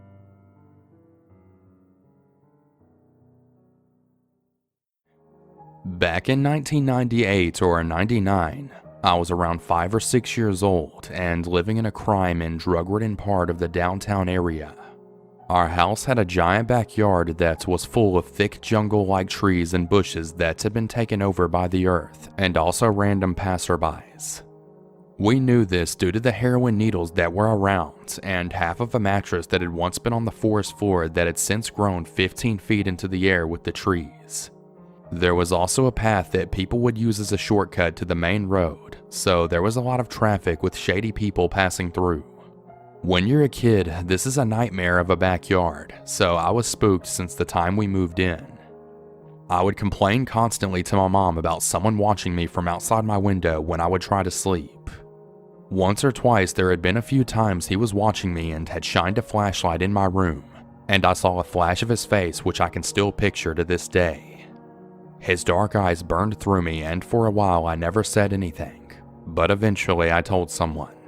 My mom always said it was just a nightmare and brushed it off for a week or two, while ignoring my relentless complaints. Eventually, after having to fight me to go to sleep one night, my mom had dragged me outside the next morning to prove me wrong.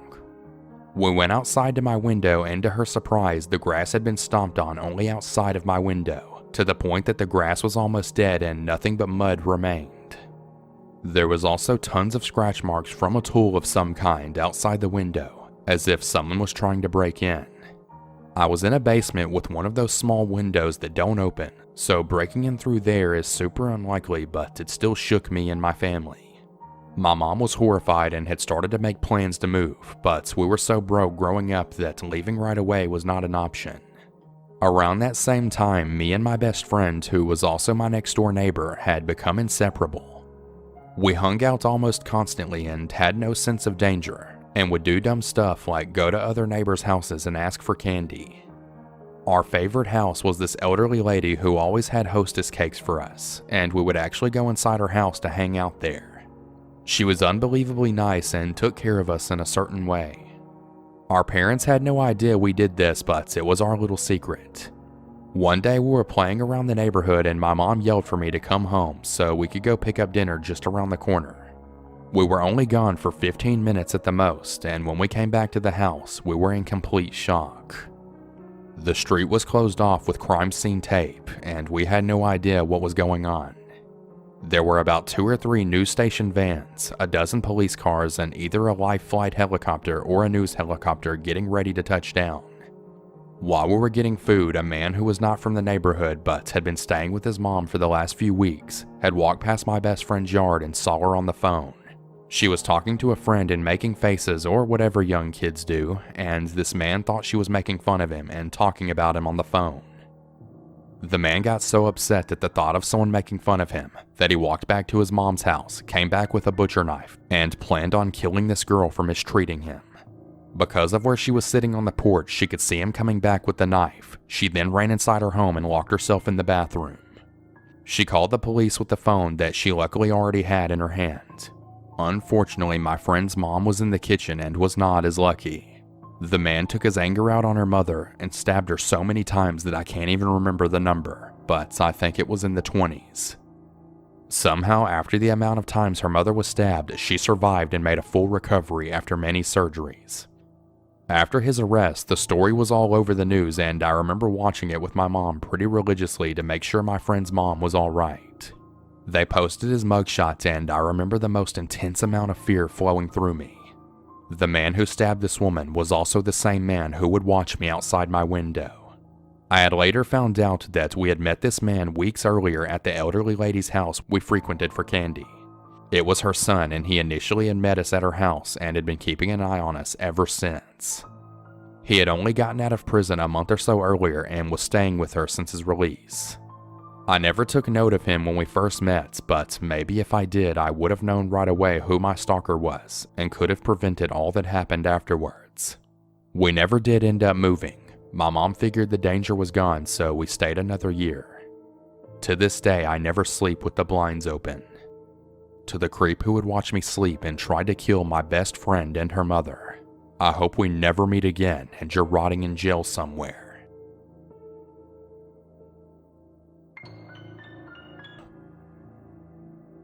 I grew up mainly in a small town in Texas. We lived in such a small town that everyone knew each other, and even if you didn't know someone's name, at least their face was recognizable.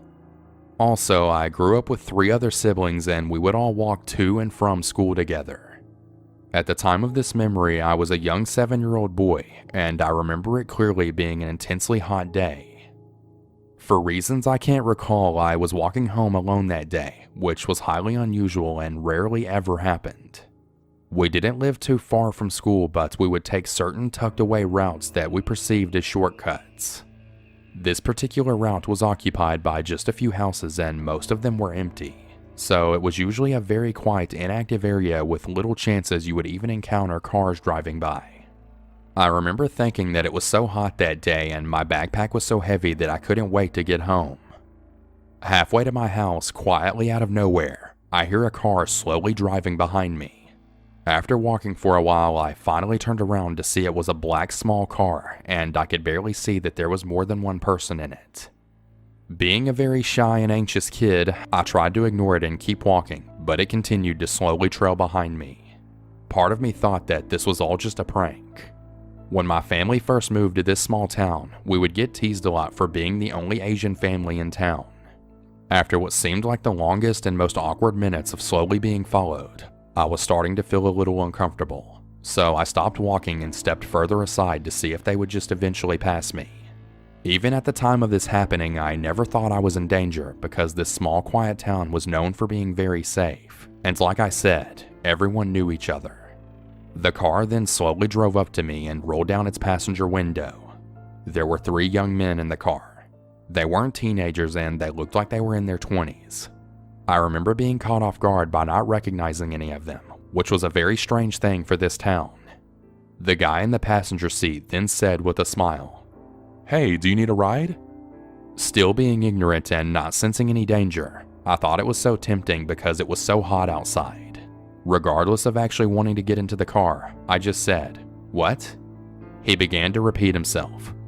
"Yeah, do you want a ride?" Then the guy in the back seat of the car began to open the back door to let me in as he grinned at me.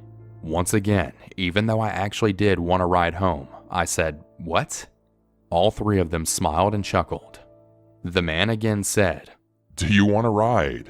with a creepy smile. At this point, I was so embarrassed and anxious, I once again just said, "What?" The silence in the background was interrupted by the sound of a screen door opening in the distance. I could see a familiar elderly woman just looking at us from her door. Looking back, I think she did this to let them know of her presence, to maybe possibly scare them away, because this was obviously a very sketchy scene that she was witnessing. I turned back to look at the men and none of them were smiling anymore. They all looked so serious. The guy in the passenger seat said so seriously and abruptly, "Get in the car." It almost felt like a scowl. I felt like I was being put on the spot and I could feel a sense of urgency, so naturally I became even more nervous and once again just said, "What?" I then hear the screen door shut and the elderly woman was now standing on her porch, making her presence even more evident. The men were all clearly very annoyed and the man in the passenger seat then just said, "Forget it," as the guy in the back seat shut the door and they quickly drove off. Still being completely oblivious to the danger of the situation, I remember thinking as they drove off, dang it, I could have gotten a ride home. Which is both funny and scary to think of today. I then turned to the elderly lady on her porch and she gave me a gentle smile, and I shyly smiled back and continued to walk home. It was years later that I realized how shady of a situation this was, and I'm so grateful to that old woman who practically scared these strange men away. I was so close to willingly getting in their car, and if she wasn't there, who knows what these men would have done when they lost their patience. It gives me chills to this day to think what may have happened if I got into the car with those strangers. So to that kind elderly woman, thank you. And to the 3 strangers in that black car, let's never meet again.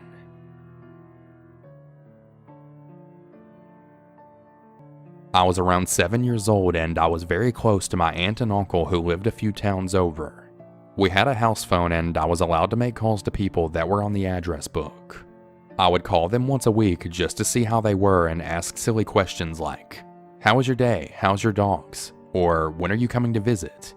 One day I accidentally pressed a wrong number while dialing and I called someone else. A lady answered the phone and I started talking as if I were talking to my aunt. I guess as a kid I didn't find her voice much different from this other woman's voice.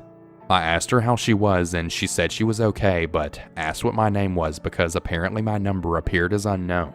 I told her that it was me and that I was using my mom's phone. Her voice changed and she started talking to me like she knew me. She asked me questions about school, which I found odd because she knew I was homeschooled, which I corrected and reminded her of. This went on for around 3 days. Around the same time each day she would call. I would run to the phone and answer. We would talk for around a half an hour or so every day. My mom would only allow me to make calls for less than 10 minutes to out of town because they were expensive. So I told my aunt to call me back when she wanted to talk because we couldn't pay for the calls. We would talk about her day, how she was a teacher. I told her about stuff that I liked, and I never felt so close to her. Then one day she asked me for my address. She said she had forgotten where I lived and wanted to come for a visit. That was a big red flag for me as my uncle and aunt knew exactly where I lived. I got a bit scared and hung up. I started overthinking about the weird stuff she had said to me, like if I had a boyfriend or what my favorite places to visit were, questions that my aunt would never ask. The next time she called, I told her I knew that she wasn't my aunt and that we couldn't keep talking anymore. She then responded by saying, "You're too friendly. It's sad we can't be friends anymore, but I know where to find you. We will see each other soon." And then hung up the phone. I got really scared. I went looking for my mom and I told her I had called the wrong number and that I hoped she didn't ground me. She checked the number in the caller ID and in the address book. The phone number was different than my aunt's by only one number. It was a private phone, so it didn't appear in the big regional phone book. She called back, but no one picked up. I never told my mom what happened, just that I called the wrong number once.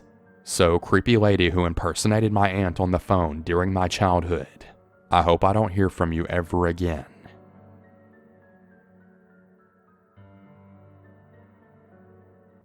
I had a stalker when I was growing up, and she lived in my neighborhood with her parents. She's an adult living with her parents, not a child. I used to ride my bike around the neighborhood and would always pass her house. Every time I passed her house, I would notice that she would come outside and watch me, if she wasn't already out there to begin with.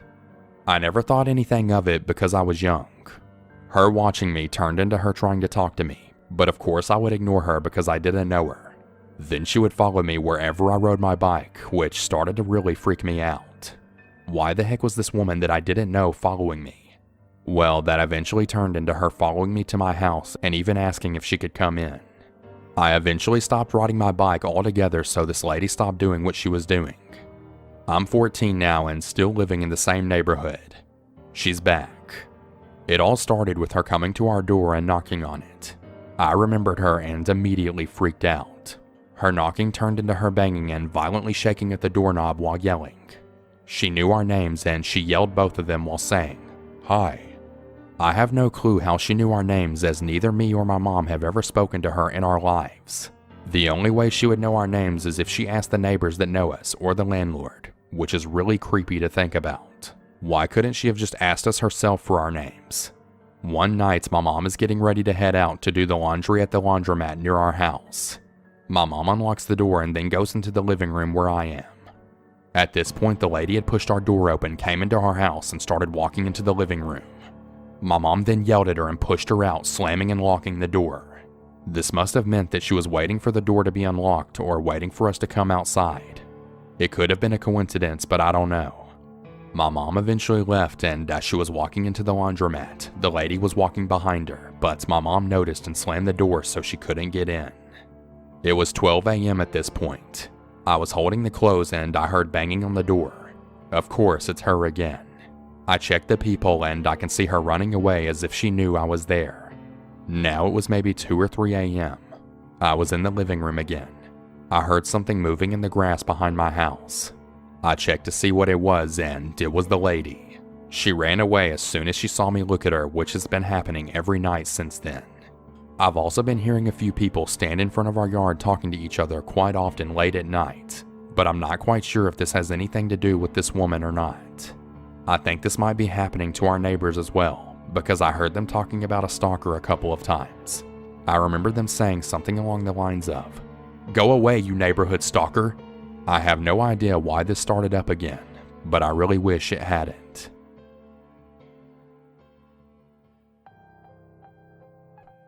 I'm not sure if this was a trendy thing for anyone else in the early to mid 2000s, but when I was a child during this time, it appeared that many characters in books, films, and TV shows had pen pals, distant figures whom they were best friends and to whom they scribed whatever was going on in their lives.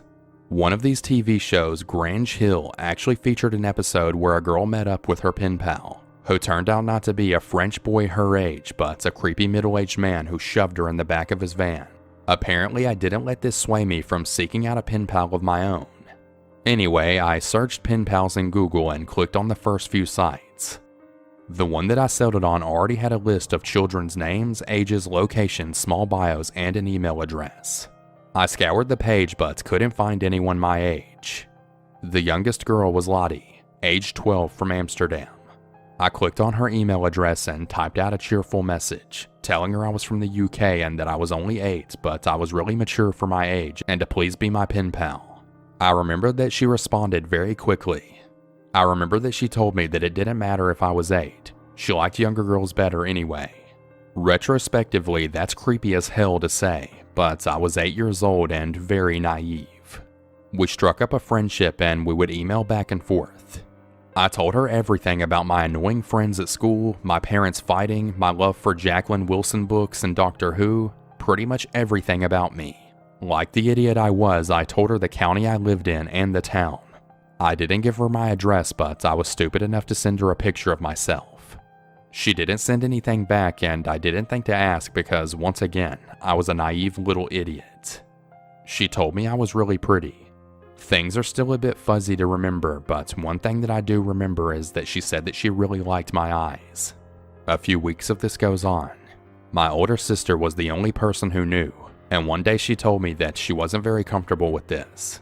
Because she was only older by a year, I thought that I knew better and just brushed her off. But she asked me to tell our mom.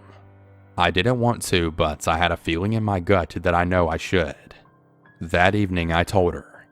Putting on my most persuasive voice, I tried to convince her that Lottie was really cool and nice, but my mom is very protective and she knew something was wrong. She asked to see the emails, and when she did, she told me that Lottie isn't a girl and that she was a man preying on me. My mom pointed at the typing style and the email address. She doesn't even talk like a little girl, she said. See, Lottie's email address wasn't simply like so-and-so@hotmail.com. It was something that, according to my mom, looked like a business name, not something that a little girl would have an email with. Her writing style had also changed over the few weeks that we'd been talking. It had gone from normal to typing words with both random upper and lowercase letters. This didn't give my mom a good feeling. She told me to stop emailing Lottie. I lied and said that I would. Naturally, I carried on, but I was still a little unnerved. I emailed Lottie a few days earlier saying that my mom wanted her mom's email address. She started to ask me questions when she replied, but eventually she gave it. I was relieved. In hindsight, I should have wondered why she didn't want to give me the email address right away. Maybe I realized this a little subconsciously because I asked her for a photo of her and another with her mom. Again, she questioned me why and asked if something was wrong. I just told her that my mom wanted to know what she looked like. There was no reply for a few days, but finally I got an email from her. Attached to the email were two pictures, one of her and one with her mom. They didn't look right. They didn't look like normal photographs, if you know what I mean. They looked really polished and professional. I think by this point, the unsettling feeling was too much for me to handle. I'm not good at shutting things down with someone. Even to this day, I can't calmly and slowly end a relationship or a friendship. So I replied to the emails with the pictures and wrote that I never wanted to speak to her ever again. Lottie didn't take it very well. Well, not well at all actually. She told me that she hated me and that I was ugly. She said a few other nasty things, but what really freaked me out was when she told me that she would make me as miserable as I made her. You can guarantee that if I wasn't scared before, I was crapping myself then. I cried and told my mom, who was pissed about me lying, but worried as well. So I guess when she banned me from using the internet for a few weeks, it was actually a protective measure as well as a punishment. Nothing happened. This made me think maybe I had freaked out on Lottie for no reason. Maybe she hadn't lied. It was only a year and a bit later when I stumbled upon a new show and found that those pictures weren't Lottie after all. Does anyone else remember an Australian TV show called Mortified? Well, the photos that she had sent me were actually headshots of the lead actress, Marnie Kennedy. So Lottie, I'm glad we never met.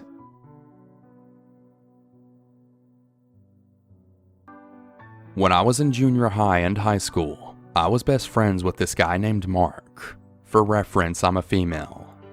We did everything together. He was my best friend after all.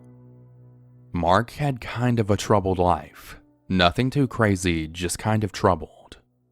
After high school, my mom ended up dating this really abusive guy that ended up causing me so much anxiety that I got physically ill and bedridden for almost a year. I kind of kept in touch with Mark during this time, though I had lost many of my friends due to being sick. In the time I was bedridden, Mark had met a girl and fell in love with her. Just normal stuff. One night I get a call from him and he's drunk and tells me his girlfriend broke up with him and that he's going to kill himself. He tells me he's lying in the middle of the road with a gun to his head and that he's going to pull the trigger. I was scared and begged for him to go inside and calm down. For those who are wondering, I did indeed call the cops, but I had no idea where he was to tell them his location. So I called a suicide hotline and had them call him. Honestly, I can't remember the rest of the night, but I know I talked to him for a few more times and he didn't kill himself. Fast forward a few years. Mark has his life together and he lives with a new girlfriend and they have a son together. I am now better, so we make plans and I meet his kid and his girlfriend. All is grand, so I thought. One night he calls me drunk and said that he's been living in his truck at his shop because he and his girlfriend have broken up and she's kicked him out of the house. This made me feel really bad for him. I was living on my own at the time, so I offered him my couch for a few days until things settled down with his girlfriend. Honestly, before this incident, I never thought he'd be a danger to me. I grew up with him and knew him for years. So he's staying at my house and one day I was super hungover. I just wanted to be by myself and not talk to anyone. He knocks on my bedroom door and I tell him to come in. He instantly starts accusing me of being depressed and saying that I need to talk to someone. I politely told him that I'm not depressed and I don't need to talk, and that even if I did, now isn't a good time as I was hungover. It escalated so quickly and he had me in a bear hug so tight that I couldn't escape. I was begging for him to let me go and he just wouldn't. Eventually I peel out of his grip, push him out of my bedroom door and lock myself in. He proceeds to pick the lock on my bedroom door, enters, and again starts forcefully grabbing me so hard that it hurts. I again escaped and ran out of my apartment. Realizing I had forgotten my keys, I ran back in and he cornered me and would not let me go until I told him what was wrong. At this point I am shaking and bawling my eyes out, begging him to let me go. I don't know how I got out of it, but I did. I grabbed my keys, ran out of my apartment with no shoes on, and drove to my friend's place. I sent him a text and told him to get out of my apartment or I'm calling the police. I told him to leave the spare key behind. My friend's boyfriend escorted me home and checked my apartment to make sure he wasn't there and that he did leave the key. I had marks all over my body from fighting him off. I gave it enough time for myself and for him to calm down, and I called him to explain what he did was wrong and why. He thinks he did the right thing. So I've got him blocked on everything now and I haven't talked to him since.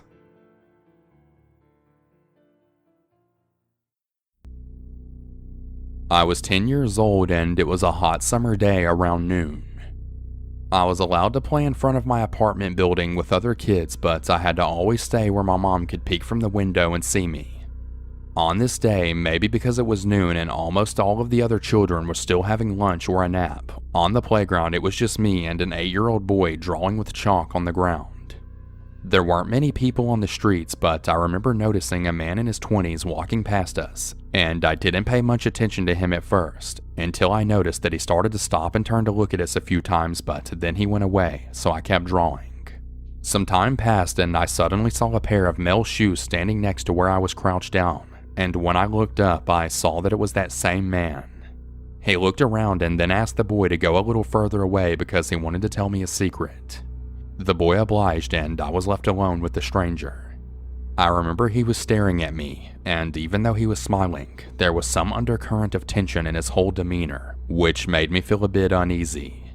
He leaned down, propping his hands on his knees, and I don't exactly recall what he said at first because I was looking around to see if anyone knew I was around. He asked me if I liked kittens. My eyes lit up and I immediately perked up, saying yes. Then he said that he knew where a mother cat with her litter of kittens was and asked if I wanted to see them. I immediately stood up, my uneasiness of all of the stranger danger warnings immediately dissolving at the prospect of kittens. He told me to follow him and I did, him walking in front of me and me behind, until I saw that he was actually going towards one of the 4 entrances of the apartment building. Back then, the front doors of those buildings weren't locked, and neither were the entrances to the basement areas, which were on the inside next to the main door. He entered the building and started to descend down to the staircase leading to the basement area, and that is when some form of self-preservation instinct started to kick in and made me hesitate at the doorstep. He was already on the last step down to the basement when he turned to check if I was following, and beckoned me with a cheerful, "Come on, hurry up, let's go." I took a few more hesitant steps in and he continued to further into the basement corridor, where it was dark, humid, and a putrid smell of mold. I could see half of him and the rest of him hidden behind the corner of the wall, but then I heard a metal click sound. I was starting to descend down the steps and he peeked again, half of him still hidden from my sight, but the visible half revealed his belt buckle dangling unbuckled. He came out a little more and his hand moved, drawing my eyes down to where I saw his, yeah, you guessed it. His pants were unzipped. He was looking at me and I still remember the expression in my eyes. I wanted to scream, but I was honestly so shocked I had a deer in the headlights moment before he took a step towards me and finally I felt the sudden adrenaline rush kicking in. One moment I was standing frozen, the next I was running out of there with the speed of light. I didn't even turn to see if he was following me. All I knew was that I had to get away. I climbed the stairs to my apartment, which was 2 entrances away from this one, just in time to bump into my very worried mom who was putting her shoes on to go out and look for me. She was worried sick because apparently the last time she peeked through the window she didn't see me. She shouted my names for a few times and got no answer, so she had an unsettling feeling that something was wrong. She asked me what happened, and at first I didn't tell her because I was ashamed, and I was scared that she would get even angrier if she found out that I was even talking to a stranger, let alone about to follow him. I started feeling anxious after that and eventually admitted to my mom what happened. Needless to say, I was given an earful of lectures and I wasn't allowed to play without adult supervision until years later. The second prominent story happened when I was 12. Thinking back now, compared to today's 12-year-olds being so outspoken and street smart, I was still a clueless kid. I remember I was feeling insecure and self-conscious at the time, because puberty had hit as if overnight and my previous little scrawny body was beginning to form curves. This also prompted unwanted attention from teenage boys and even older men at the age of my dad taking notice of me whenever I walked past them. It was during the spring vacation when my mom, my aunt, and my cousin, who was a 13-year-old boy, and I went to the amusement park in my city. My cousin was riding a bumper car and I was sitting on a bench with my mom and aunt when I spotted a man setting a big tin pot at the alley leading to the park. I immediately started pleading with my mom to give me money because I knew what he was selling: boiled corn on the cob. Now, keep in mind that back then, nobody seemed to care about checking health and sanitary permissions of street vendors, and it was a very common sight to see little ice cream stands and old ladies sitting on a chair with a pot next to them selling boiled corn on the cob or cotton candy. My mom sent me to buy 4 corn on the cobs for each of us, and I headed towards the man, my mouth already watering. When I approached him and ordered, however, I noticed that he hesitated and gave me a very unsettling once-over from head to toe. And then, without even opening the pot to check, he declared that there wouldn't be enough corn in there. I thought that was weird considering I just spotted him coming, which logically was supposed to mean he had a full pot of corn. But I didn't say anything because I was shy and awkward, and it would have never even occurred to me to question an adult like that, especially a stranger. He quickly added that his car was parked at the nearby parking lot, which was right behind the alley leading to the amusement park, and told me that if I wanted to, I should follow him to retrieve another spare pot from his trunk. I looked back at the park and thought that the parking lot was still close enough and that it shouldn't be a problem. Relieved that I will, after all, get my corn, I followed him. He picked the pot up and walked, carrying it towards his car and with me walking a few steps behind him. He was just opening the trunk to put the pot inside and 2 things happened simultaneously. My hand was abruptly grabbed by my aunt, who shook me and started questioning my sanity for walking away with a stranger, then began shouting at the man for being so crazy enough to suggest a child to follow him to a car. I caught a glimpse of the trunk and inside was no other pot of corn, but only the one he just put inside. Now, at that point, I was still confused, and frankly, I'm ashamed to admit I was even a little annoyed at my aunt for overreacting, because I still wanted my corn and I didn't understand what the big deal was until my train of thought was interrupted. What happened next still makes the hair on my neck stand on ends. Instead of clarifying the situation, giving any semi-reasonable explanation, or even attempting to respond in any way, the man suddenly rushed to close the trunk, ran into his car, and then took off in a hurry that his tires burned rubber. My aunt and I just stood there dumbfounded. It suddenly dawned on us that what appeared to be an innocent yet cautionary situation was actually a very real potential kidnap attempt. Because if there had been any reasonable doubt before as to why the man would lure a 12-year-old girl alone towards his car, his following reaction of fleeing the scene has left no room for it. My aunt visited us recently and that incident was brought up somehow. So she said that she still remembers that what drew her attention at first was the fact that the man was unusually dressed up for a street vendor, so she was watching closely with a weird gut feeling at first. When she saw that he was walking towards the parking lot, she sprinted into action. Thank God my aunt, being a PE teacher and a mother of a very wild boy, was wearing sneakers and was always prepared to jump into action.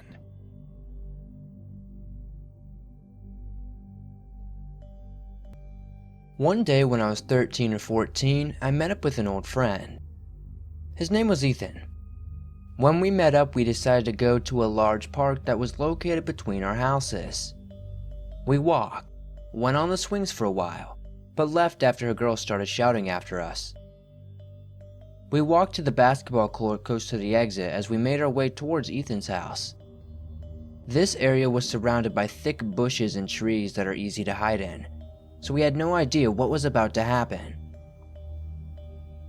We weren't paying much attention to our surroundings, as we had a lot to catch up on, and we didn't notice a group of masked people dressed completely in black approaching us, until it was too late. We were surrounded, and we saw that they were armed with kitchen knives. There were 6 or 7 of them surrounding us when one of them spoke. He demanded all of our money and our phones. He said they would kill us if we refused or tried anything. His voice sounded familiar, and when I got a better look at him, I realized it was my old best friend Jake. I didn't think he recognized me because he pointed his knife right at me and demanded our stuff again. At this point, Ethan had also realized who it was. Simultaneously, we both told him who we were. He looked at us for a second, and then pulled his mask off and greeted us. He told me that I hadn't changed much before telling us that we were lucky and to get out of there. We started to walk away. As we reached the exit, we turned and saw them running into the bushes. Freaked out, we ran into Ethan's house and didn't leave for a few hours. When it came time for me to leave, I ran straight home, avoiding the park. I saw Jake again after this, but I always avoided him. I almost never went out on my own again, for the next few years, that is. So my childhood best friend, who was like a brother to me, almost mugged me. If he hadn't realized who I was, things could have been very different. The people with him seemed pretty ready to stab us even if we did what they wanted. He had screwed me over and dragged me into bad things before this, but I can't forgive him even though he let us go. He wasn't exactly a good person to begin with, but this was way too far. I did recently hear that he has turned his life around, but I'm done with him, and I hope to never see him again.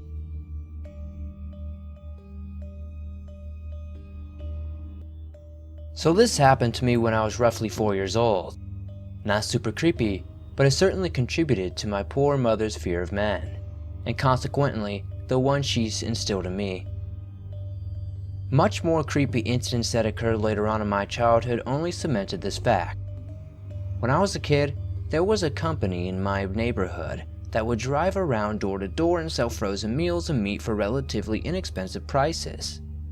Given the fact that my neighborhood was preoccupied by parents with young children and the elderly, this service was quite popular, and my busy mom was just as much of a fan as the rest of the cul-de-sac.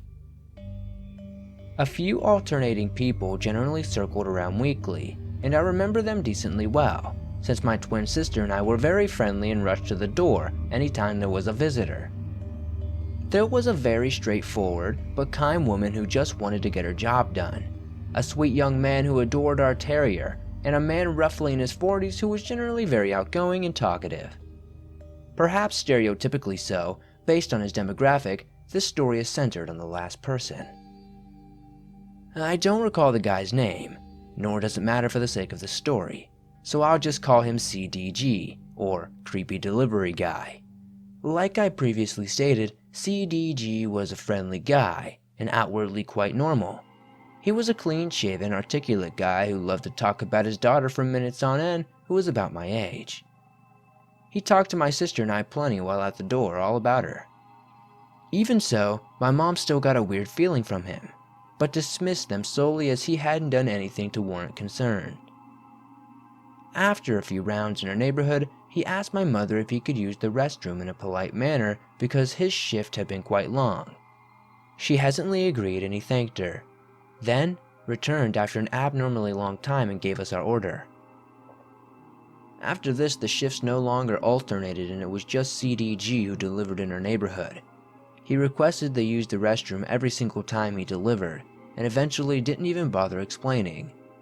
Allow me to restate that he took an unusual long time every time. For my mom, the feelings of discomfort were intensifying, but she was very much too polite. The turning point, however, was when in our kitchen, CO.AG described to our mother how his daughter had gotten an infection in her vagina because she hadn't wiped properly after pooping and he had wiped back to front. He turned towards us, smiled wide, though still talking to my mom, and requested that he could show my sister and I how to wipe properly so that didn't happen to us. My mom of course said no. What a shock.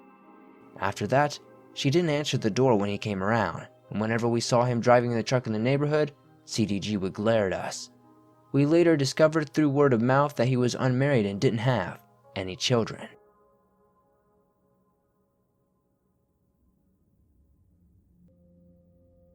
Around first grade, I became friends with this kid named Stan. He was a couple of years older than I was, but he had a sister that was my age who I was also friends with. I also had a crush on their oldest brother, James. I was that girl who chased the poor, uninterested boys all around the playground. I lost contact with all three kids around middle school. Of course, when Facebook happened, I began getting in touch with people I'd gone to school with. It was a moderately sized K through 8th grade school, so you were basically with the same exact group of kids for each grade. This makes some pretty strong bonds, because there's a lot of us who kept in contact after moving on to high school for a little while before drifting apart. Because of this, I was always really excited when I got back in touch with those people. However, not all of these connections have been positive. I got a friend request from Stan one day, under a different name. The messages were the typical, "How's it going? What have you been up to?" etc. Then he started sending messages that were about my looks. They weren't obscene, but they did make me a bit uncomfortable. He started pushing to meet up. I can't explain it, but I just had a really off feeling about him, so I could kind of avoid making any kind of plans. He continued to be pushy about things, and finally I just stopped responding to his messages. I should also message. He started pushing to meet up. I can't explain it, but I just had this really off feeling about him, so I would kind of avoid making any kind of plans with him. He continued to be pushy about things, and I finally just stopped responding to his messages. I should also message that when I first accepted Stan's friend request, he literally went through every single one of my pictures and liked them. That should have been my first clue, but I just let it go. Then I started getting messages from my friends and even some family members asking me about him. Stan was basically going through and sending everyone friend requests. By this point, I'm like, okay, this is definitely weird. But things got really nuts when my cousin informed me that Stan had not only tried to friend her, but he'd also sent her a message asking all sorts of questions about me, such as things I liked or places I liked to go. My cousin was concerned that he was sending all these kind of messages to people who might actually tell him what he wanted to know. I debated sending Stan a message to tell him to back off, but decided just to block him and changed all my Facebook settings to make it as private as I possibly could. I also sent out a mass message to all my friends and family informing them of the situation and to kindly not give out any of my personal information. I was friends with James but ended up blocking him as well, just to prevent Stan from getting access to anything. Things were quiet for about a week. Then, the friend requests from random accounts started coming in. Some didn't have pictures, some had random images, and they were accompanied by messages that made it clear that they were all from Stan. Full of skeevy comments on my looks and how he was wanting to hook up. And that's putting it mildly to say the least. Every day I had an account that I needed to block. I contacted Facebook about the situation, though that didn't really help. It finally came to a stop when I threatened Stan with police intervention. My boyfriend at the time threatened to disembowel Stan and feed him his intestines with a side of fava beans and a nice Chianti. The peace lasted for about a year. Then I got a friend request from a girl I'd also gone to school with named Kelsey. We talked pretty frequently both online and over the phone, She wanted us to hang out so we could talk about some things, but then she started bringing things up more frequently. I started to get that weird feeling again that something wasn't right. She kept wanting to hang out, and always at odd times. Then came the bombshell. Kelsey and Stan were dating. We'd all been in the same classes, so the fact that they knew each other wasn't strange.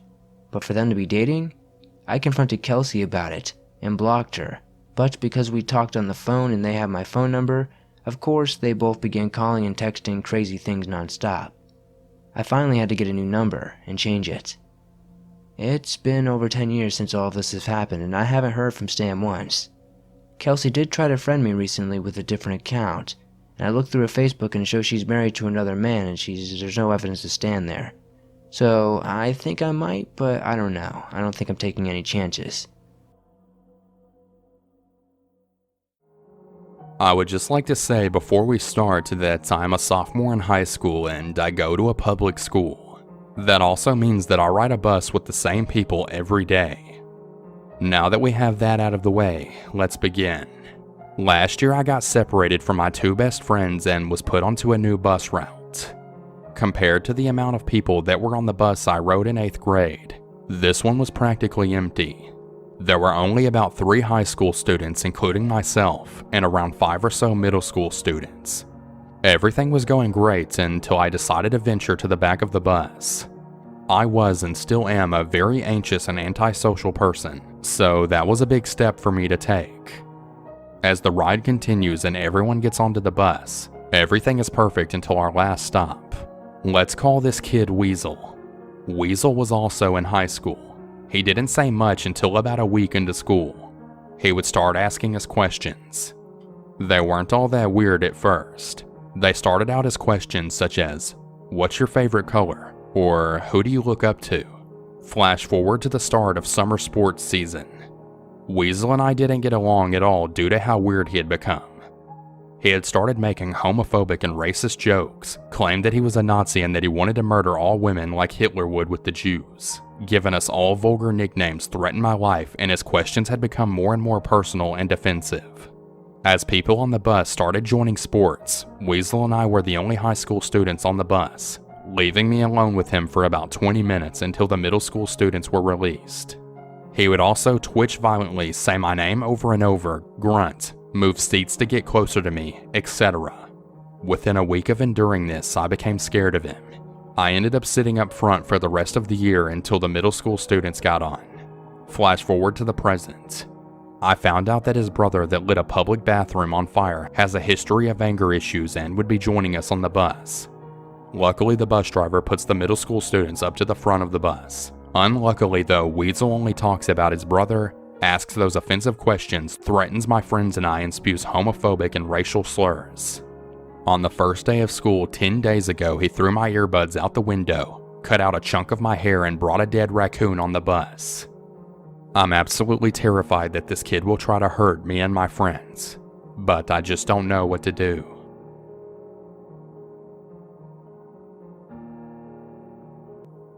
I was about 15 years old when this happened. I believe this happened around the year of 2010. This isn't as scary as most of the stories you usually hear about, but it still gives me the creeps whenever I think about it. So it was around 6 or 7 in the evening and it was quite dark already in the Philippines, leaving you with only streetlights and dim shadows being cast from the lights inside the houses. Plus, there's this one particular street in our area which is so narrow and 2 consecutive streetlights that are not working. So if you walk there, you'd have to walk for a good 1 to 2 minutes in complete darkness, except for the faint lights coming from the houses. There was this one night I was asked to run some errands, such as to buy something because there were visitors in the house. I was given P500, which is a pretty large amount for a 15-year-old to have in that time. P500 equals around $10. Also around that time, I recently got a new phone. I was so overly fascinated with it, so when I went out, I brought my phone with me. Where I lived, robbery is not really a thing, so it wasn't a big deal. But all in all, when I started walking along the dark street that I mentioned earlier, I got a bit nervous. I reached the store with no incident, but the thing I was told to buy wasn't available, so I went back home immediately. When I was nearing the spot with no working streetlight, I saw a silhouette of a small kid facing towards a wall. Peeing in the streets is pretty common here, so I thought he was doing just that. Although what I find creepy was why on that specific spot with no lights. I shrugged it off and continued walking. The closer I got, the more I became aware of the fact that I was holding my new phone plus a $500 bill. Even so, I just calmly walked and just held the money and my phone tightly pressed together between my hands. When I passed by the kid, I was a good 2 to 3 meters away from him when he suddenly jumped at me from behind my back and hugged me, locking both of my arms to my side so I can't move.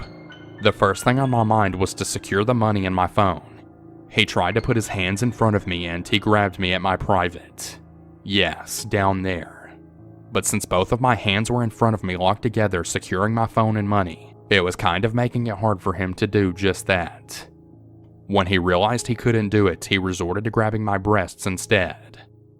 I wasn't able to stop him as it all happened way too fast, and my mind was a little too preoccupied with protecting my possessions. By the time I realized what was happening, he was already sprinting off towards the opposite direction of where I came from. I just stood there shocked for less than a minute, then I too ran back home. I didn't think of telling my mom about it. I mean, he was a kid and a couple of inches shorter than me. If I had to guess, he was around 10 to 12 years old, I think. Nonetheless though, I hope I never meet any other creepy kids ever again.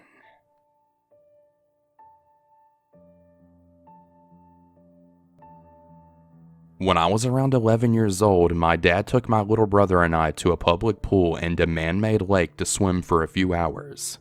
This place is pretty big.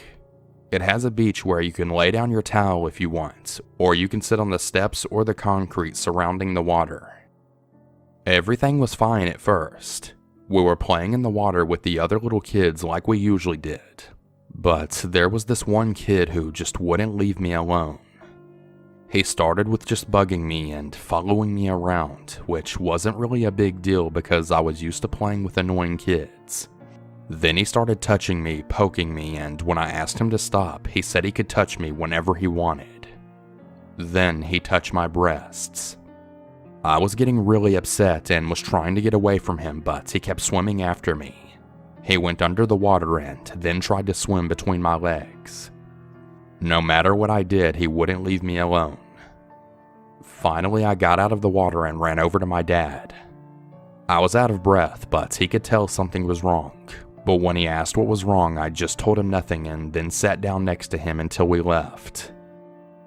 When we were getting in the car, my dad started telling us about this kid who was bothering the girls in the pool.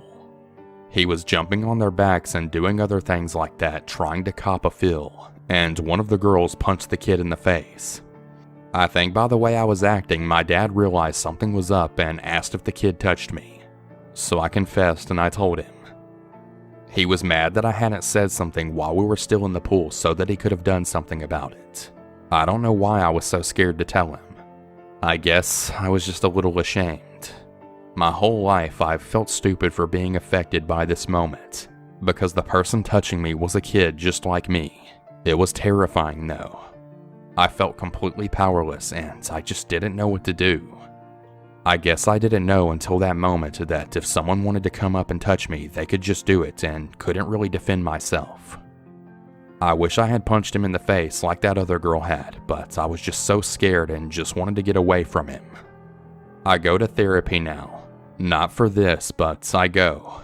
And I've been asked before if I've ever been sexually abused or molested. And I usually say no because I guess I feel like they won't think this counts because he was a kid as well. I don't know. I just felt like getting this off my chest.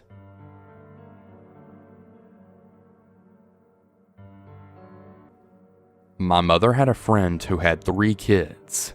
The youngest was a boy who we'll call Bryce, who is what caused me to write this story. We were around 5 to 6 years old when this happened. So my mom had taken me over to a neighbor friend's house at the time. She had another mutual friend with her and they both had boys around my age to play with. So my mom never saw this as a problem. I was a pretty easygoing kid and made friends with pretty much everyone. So as the adults are talking, me and the two boys, Bryce and Jake, go down to the basement of the apartment. Things started off pretty innocent. The basement was unfinished, so it was mostly concrete and kind of dimly lit, with some stuff lying around the floor, like old rope, wire, broken toys, etc. Me and the two boys started playing tag and roughhousing a bit. I was a tomboyish girl, so I was totally okay with this. Everything was going smoothly until Bryce stopped and picked up a long piece of twine rope and exclaimed that he wanted to play horses. Since I was the only girl, the both of them kind of teamed up on who was going to be the horse first, and I lost. Bryce loosely put the twine around my neck as a makeshift mouth bit and reins that horses wear, and Jake, who was tired, flung himself down on the couch to catch his breath, and we ran around the basement for a couple of minutes until I noticed that Bryce had begun whipping me pretty hard with these reins.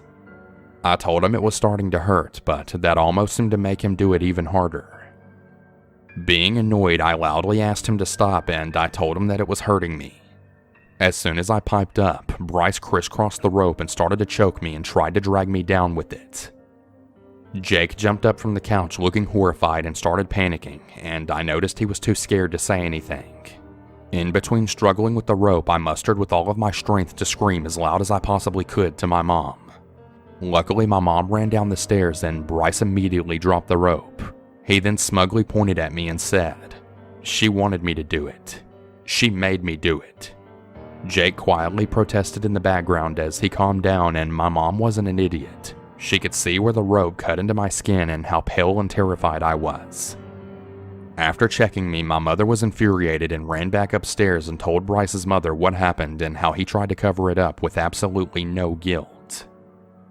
His mother calmly told her that her child isn't a liar and that he would never do anything so violent, and that I had made it up to get him in trouble. She then told my mom that if it made her feel better, she would walk him over to our house later to apologize. I'm not quite sure who had more mental issues out of the both of them, but my mom accepted this as she didn't think she would get much more out of the two for what happened. Also, she wanted to talk to Bryce about why this wasn't okay with all of us in the same room. The evening finally rolled around and Bryce and his mom showed up. We all sat in the living room. I remember that he had this smug, "I didn't do anything" smile on his face as he halfway hid behind his mother, while mine scolded him and explained what could have happened had I passed out. At the end of it, his mother simply shrugged and asked him if he had anything to say, such as an apology. He just sat there and giggled like a madman, staring at us for an awkward 5 minutes.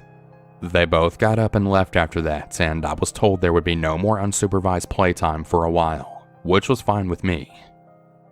Fast forward a couple of years later, Bryce is now a druggie and was charged with sexual assault against his younger sister, and his mother is living with the convicted child molester, still thinking all of her kids are perfectly normal. I really hope that one day she gets a grip, but since all of this has happened and she still hasn't, I don't think she ever will.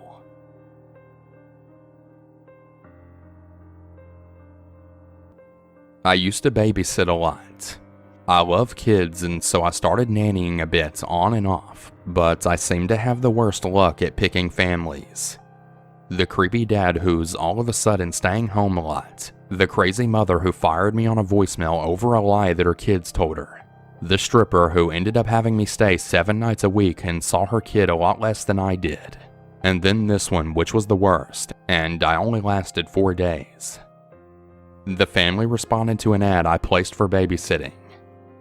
They needed me for a month to help transition as the father who had recovered from cancer was returning to work, and if it worked out, I could go full-time. When I went to meet them, they seemed like a super nice family. It was a great meeting with both the mom and the dad. They had 2 boys ages 3 and 5. They seemed nice enough. The younger boy was shy and adorable, and the older seemed like a high-energy, look-at-me little boy. I was wrong. I accepted the job happily. It was just me and the younger boy for a couple of hours while the older boy was at school. Then I'd spend the afternoon with the both of them. They were pretty good at first. I loved the younger boy. He was shy, but he warmed up pretty quickly. We would do crafts and play games, and we had a blast. Then there was the older boy, Noah. Noah had that, "I'm the older brother and I'm in charge. Don't pay attention to him, pay attention to me" attitude. I'm pretty used to that behavior as it is something that commonly happens. But he also got frustrated really easily. If the glitter isn't cooperating, I'm going to slam my fist. That was the kind of anger this kid showed. So I realized I had to be calm, but he'd still overreact. The parents had gotten this kit to where you could design your cookies and melt and freeze chocolate in molds. It was a fun little idea, but Noah didn't want his younger brother interfering, so quite quickly he got angry and said something rude, so I sent him up to his room upstairs. This didn't go so well. He just comes right out and sits at the top of the stairs, so I go back up saying, "No, you stay in your room for a bit because you're not listening." I then close the door and he just opens it up. Realizing I'm right there and that this isn't working, he starts screaming bloody murder and throws his toy box at me. I go into his room frustrated. This is supposed to be a usual punishment, and I know that he's testing me and is mad that I'm not just letting him get away with it. It turns out that he broke the box and then he goes into tears and that his dad is going to be mad at him. I ended up fixing it well enough and it's fine. I tell him not to throw things next time and to just take a breath. I calm him down after a bit and he apologizes. After a talk, I didn't make him stay up there any longer, so he's fine, but this continues every single time that he gets in trouble. It's a huge ordeal and it bounces between screaming and just ignoring my order for him to stay in his room. I have no idea what he got in trouble over, but maybe the third time I had to make him go to his room, he would not cooperate. I was getting so frustrated and didn't know what to do. He kept coming out of his room and screaming at me. I remember being on the stairs and he realized his screaming wasn't working, so he upped it and he started yelling that he was going to bang his head against the wall and do other things to hurt himself. It was out of nowhere. I don't know where a 5-year-old gets this idea, but he's halfway down the stairs and starts banging his head against the wall. I had to run down and grab him and stop him. He ran away and he was fighting me and screaming. He was pretty uncontrollable. I had been talking to the mom about his outburst and she said he was in counseling, but they didn't have a good doctor. So she wasn't super helpful. By this point, it was a horrible meltdown. I didn't know what to do and I was scared he'd hurt himself. I had to text her to ask her what I should do and she told me to just grab him and to just hold him tight until he would calm down. I know this is a good technique. I've heard it before for people with mental illnesses or disabilities. Pressure across the body can produce hormones and calm people down. So I chased this kid down and grabbed him in a bear hug with his feet off the ground while he fought back until he finally calmed down. He talked to his mom on the phone and he finally calmed down and sat with me on the couch for the rest of the night. So now I'm understanding this kid has major issues and this is going to be tough, but I don't want to give up. This family went through a lot and they're nice. I loved my mornings with the younger child. So when the mom checks in to see if I'm still good, I say yes. She then asks me not to tell the father. I didn't know why. Does he not know that his child has issues? Oh well, I thought. It's their business, not mine. The next day was another nice morning, but as soon as Noah's home, we ended up having another meltdown. It's escalating though. I'm completely filled with dread as he screams, "I'm going to cut your head off." I have no idea where this is coming from. The kid is 5 years old. He continues with these threats about stabbing me and hurting me and then himself, and I'm getting scared of a child. One meltdown, I'm chasing after him and he thinks it's a game and it's funny, and he runs to the kitchen. I hear him move a chair and he tells me he's getting a knife to cut my head off. I've never been more afraid in my life and the world stopped for a second. I had to grab him and hide all of the knives on the top of the stove. Later, he grabbed his scissors and says he's going to stab himself and makes motions at his stomach. He said he was going to cut my head off with them and runs after me. This would be all over something stupid like if I told him we weren't doing something that he wanted to do until later. He would go from this sweet kid doing crafts to a psychopathic child trying to grab the knives in seconds. Anytime I saw this kid, I felt absolute dread. When I got home, I couldn't bear the thought of going back. I still lived at home, so I told my mom what happened and she told me what I already knew, that I couldn't go back. I needed her to push me though, as I didn't want to leave them hanging, so I offered to finish the week. Thank God they told me not to bother. The dad was mad that I up and quit because he had no idea that his child was off the hinges. I didn't care though. That child gave me nightmares. I was terrified and I even brought a friend to go pick up my check. I don't know what was up with that child, but he clearly had issues that they needed to work on. If they didn't like the counselor, they should have found a new one, because he's really headed on a bad path if he doesn't get any help. I really worry about the younger brother. I worry for any unsuspecting babysitter like me when they don't disclose that their child is difficult to handle. It's been a couple of years now and I wonder what happened to them. I hope I never see him again, although I wonder if he's getting help. With him acting like that at 5 years old, I wonder if I'll eventually see him on the news one day. I really hope I'm wrong though, and that he gets the help that he needs before it's too late.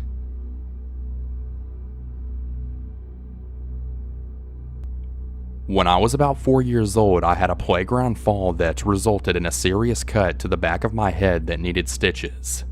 A few weeks later, my dad took me back to the doctors to have them removed. I was very brave and sat very still for the doctor, so as a reward, my dad got me an ice cream and took me to the beach for a paddle. It was a very small Australian town and the beach was quite secluded. Even though it was the middle of summer, there were only a handful of slightly older children swimming. Mind you, without their parents. My dad walked me down to the water's edge and warned me sternly to stay in the shallow water and to not go in any deeper than my knees. Then he disappeared. I imagined to use the public restroom or something. I know that looks bad, but he wasn't a bad father.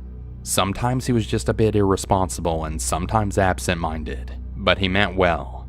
It always drove my mom insane. There was an older boy about 10 years old, or possibly a little older.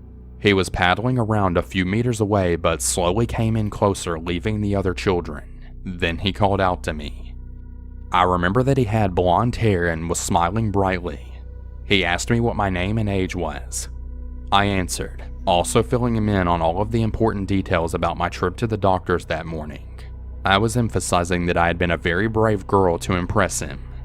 My story seemed to amuse him and he asked why I didn't come out and swim a little deeper.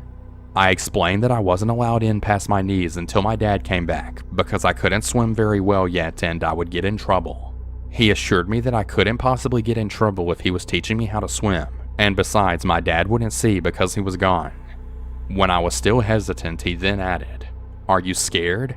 I thought you were brave. Prove it." So I followed him out until my feet couldn't touch the bottom and he immediately held me under the water. I'm getting angry and upset just thinking about it. I struggled, but he was a lot older and bigger than me. I realized now he had taken me out willingly so the other kids wouldn't know what he was up to.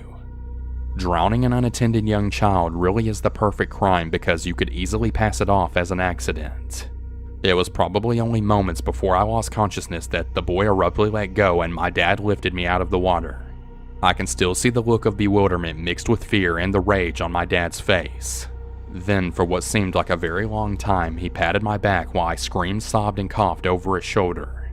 By the time I had settled and my father was satisfied that I was okay, the boy and the other kids were long gone. Although my dad still went driving around looking for them. Had that kid stuck around, I'm quite certain my dad would have killed him.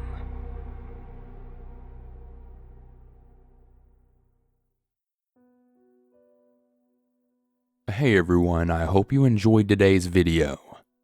I'm probably going to be doing a compilation like this once a month or so I hope you enjoy listening to all these stories, even if you have heard them before already.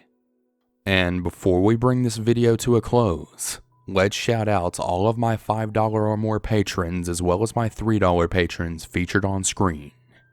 So shout out to Yulisa, Babe Lincoln, Beth A, Kate E, Carrie B, Celeste S, Courtney T, Ellie S, Howard R, Jacqueline W, Jazzy G, Jennifer M, Jess, Jonathan C, Catherine M, Carrie F, Matthew B, Michael G, Random Randy, Steph L, Tammy S, and Terry H.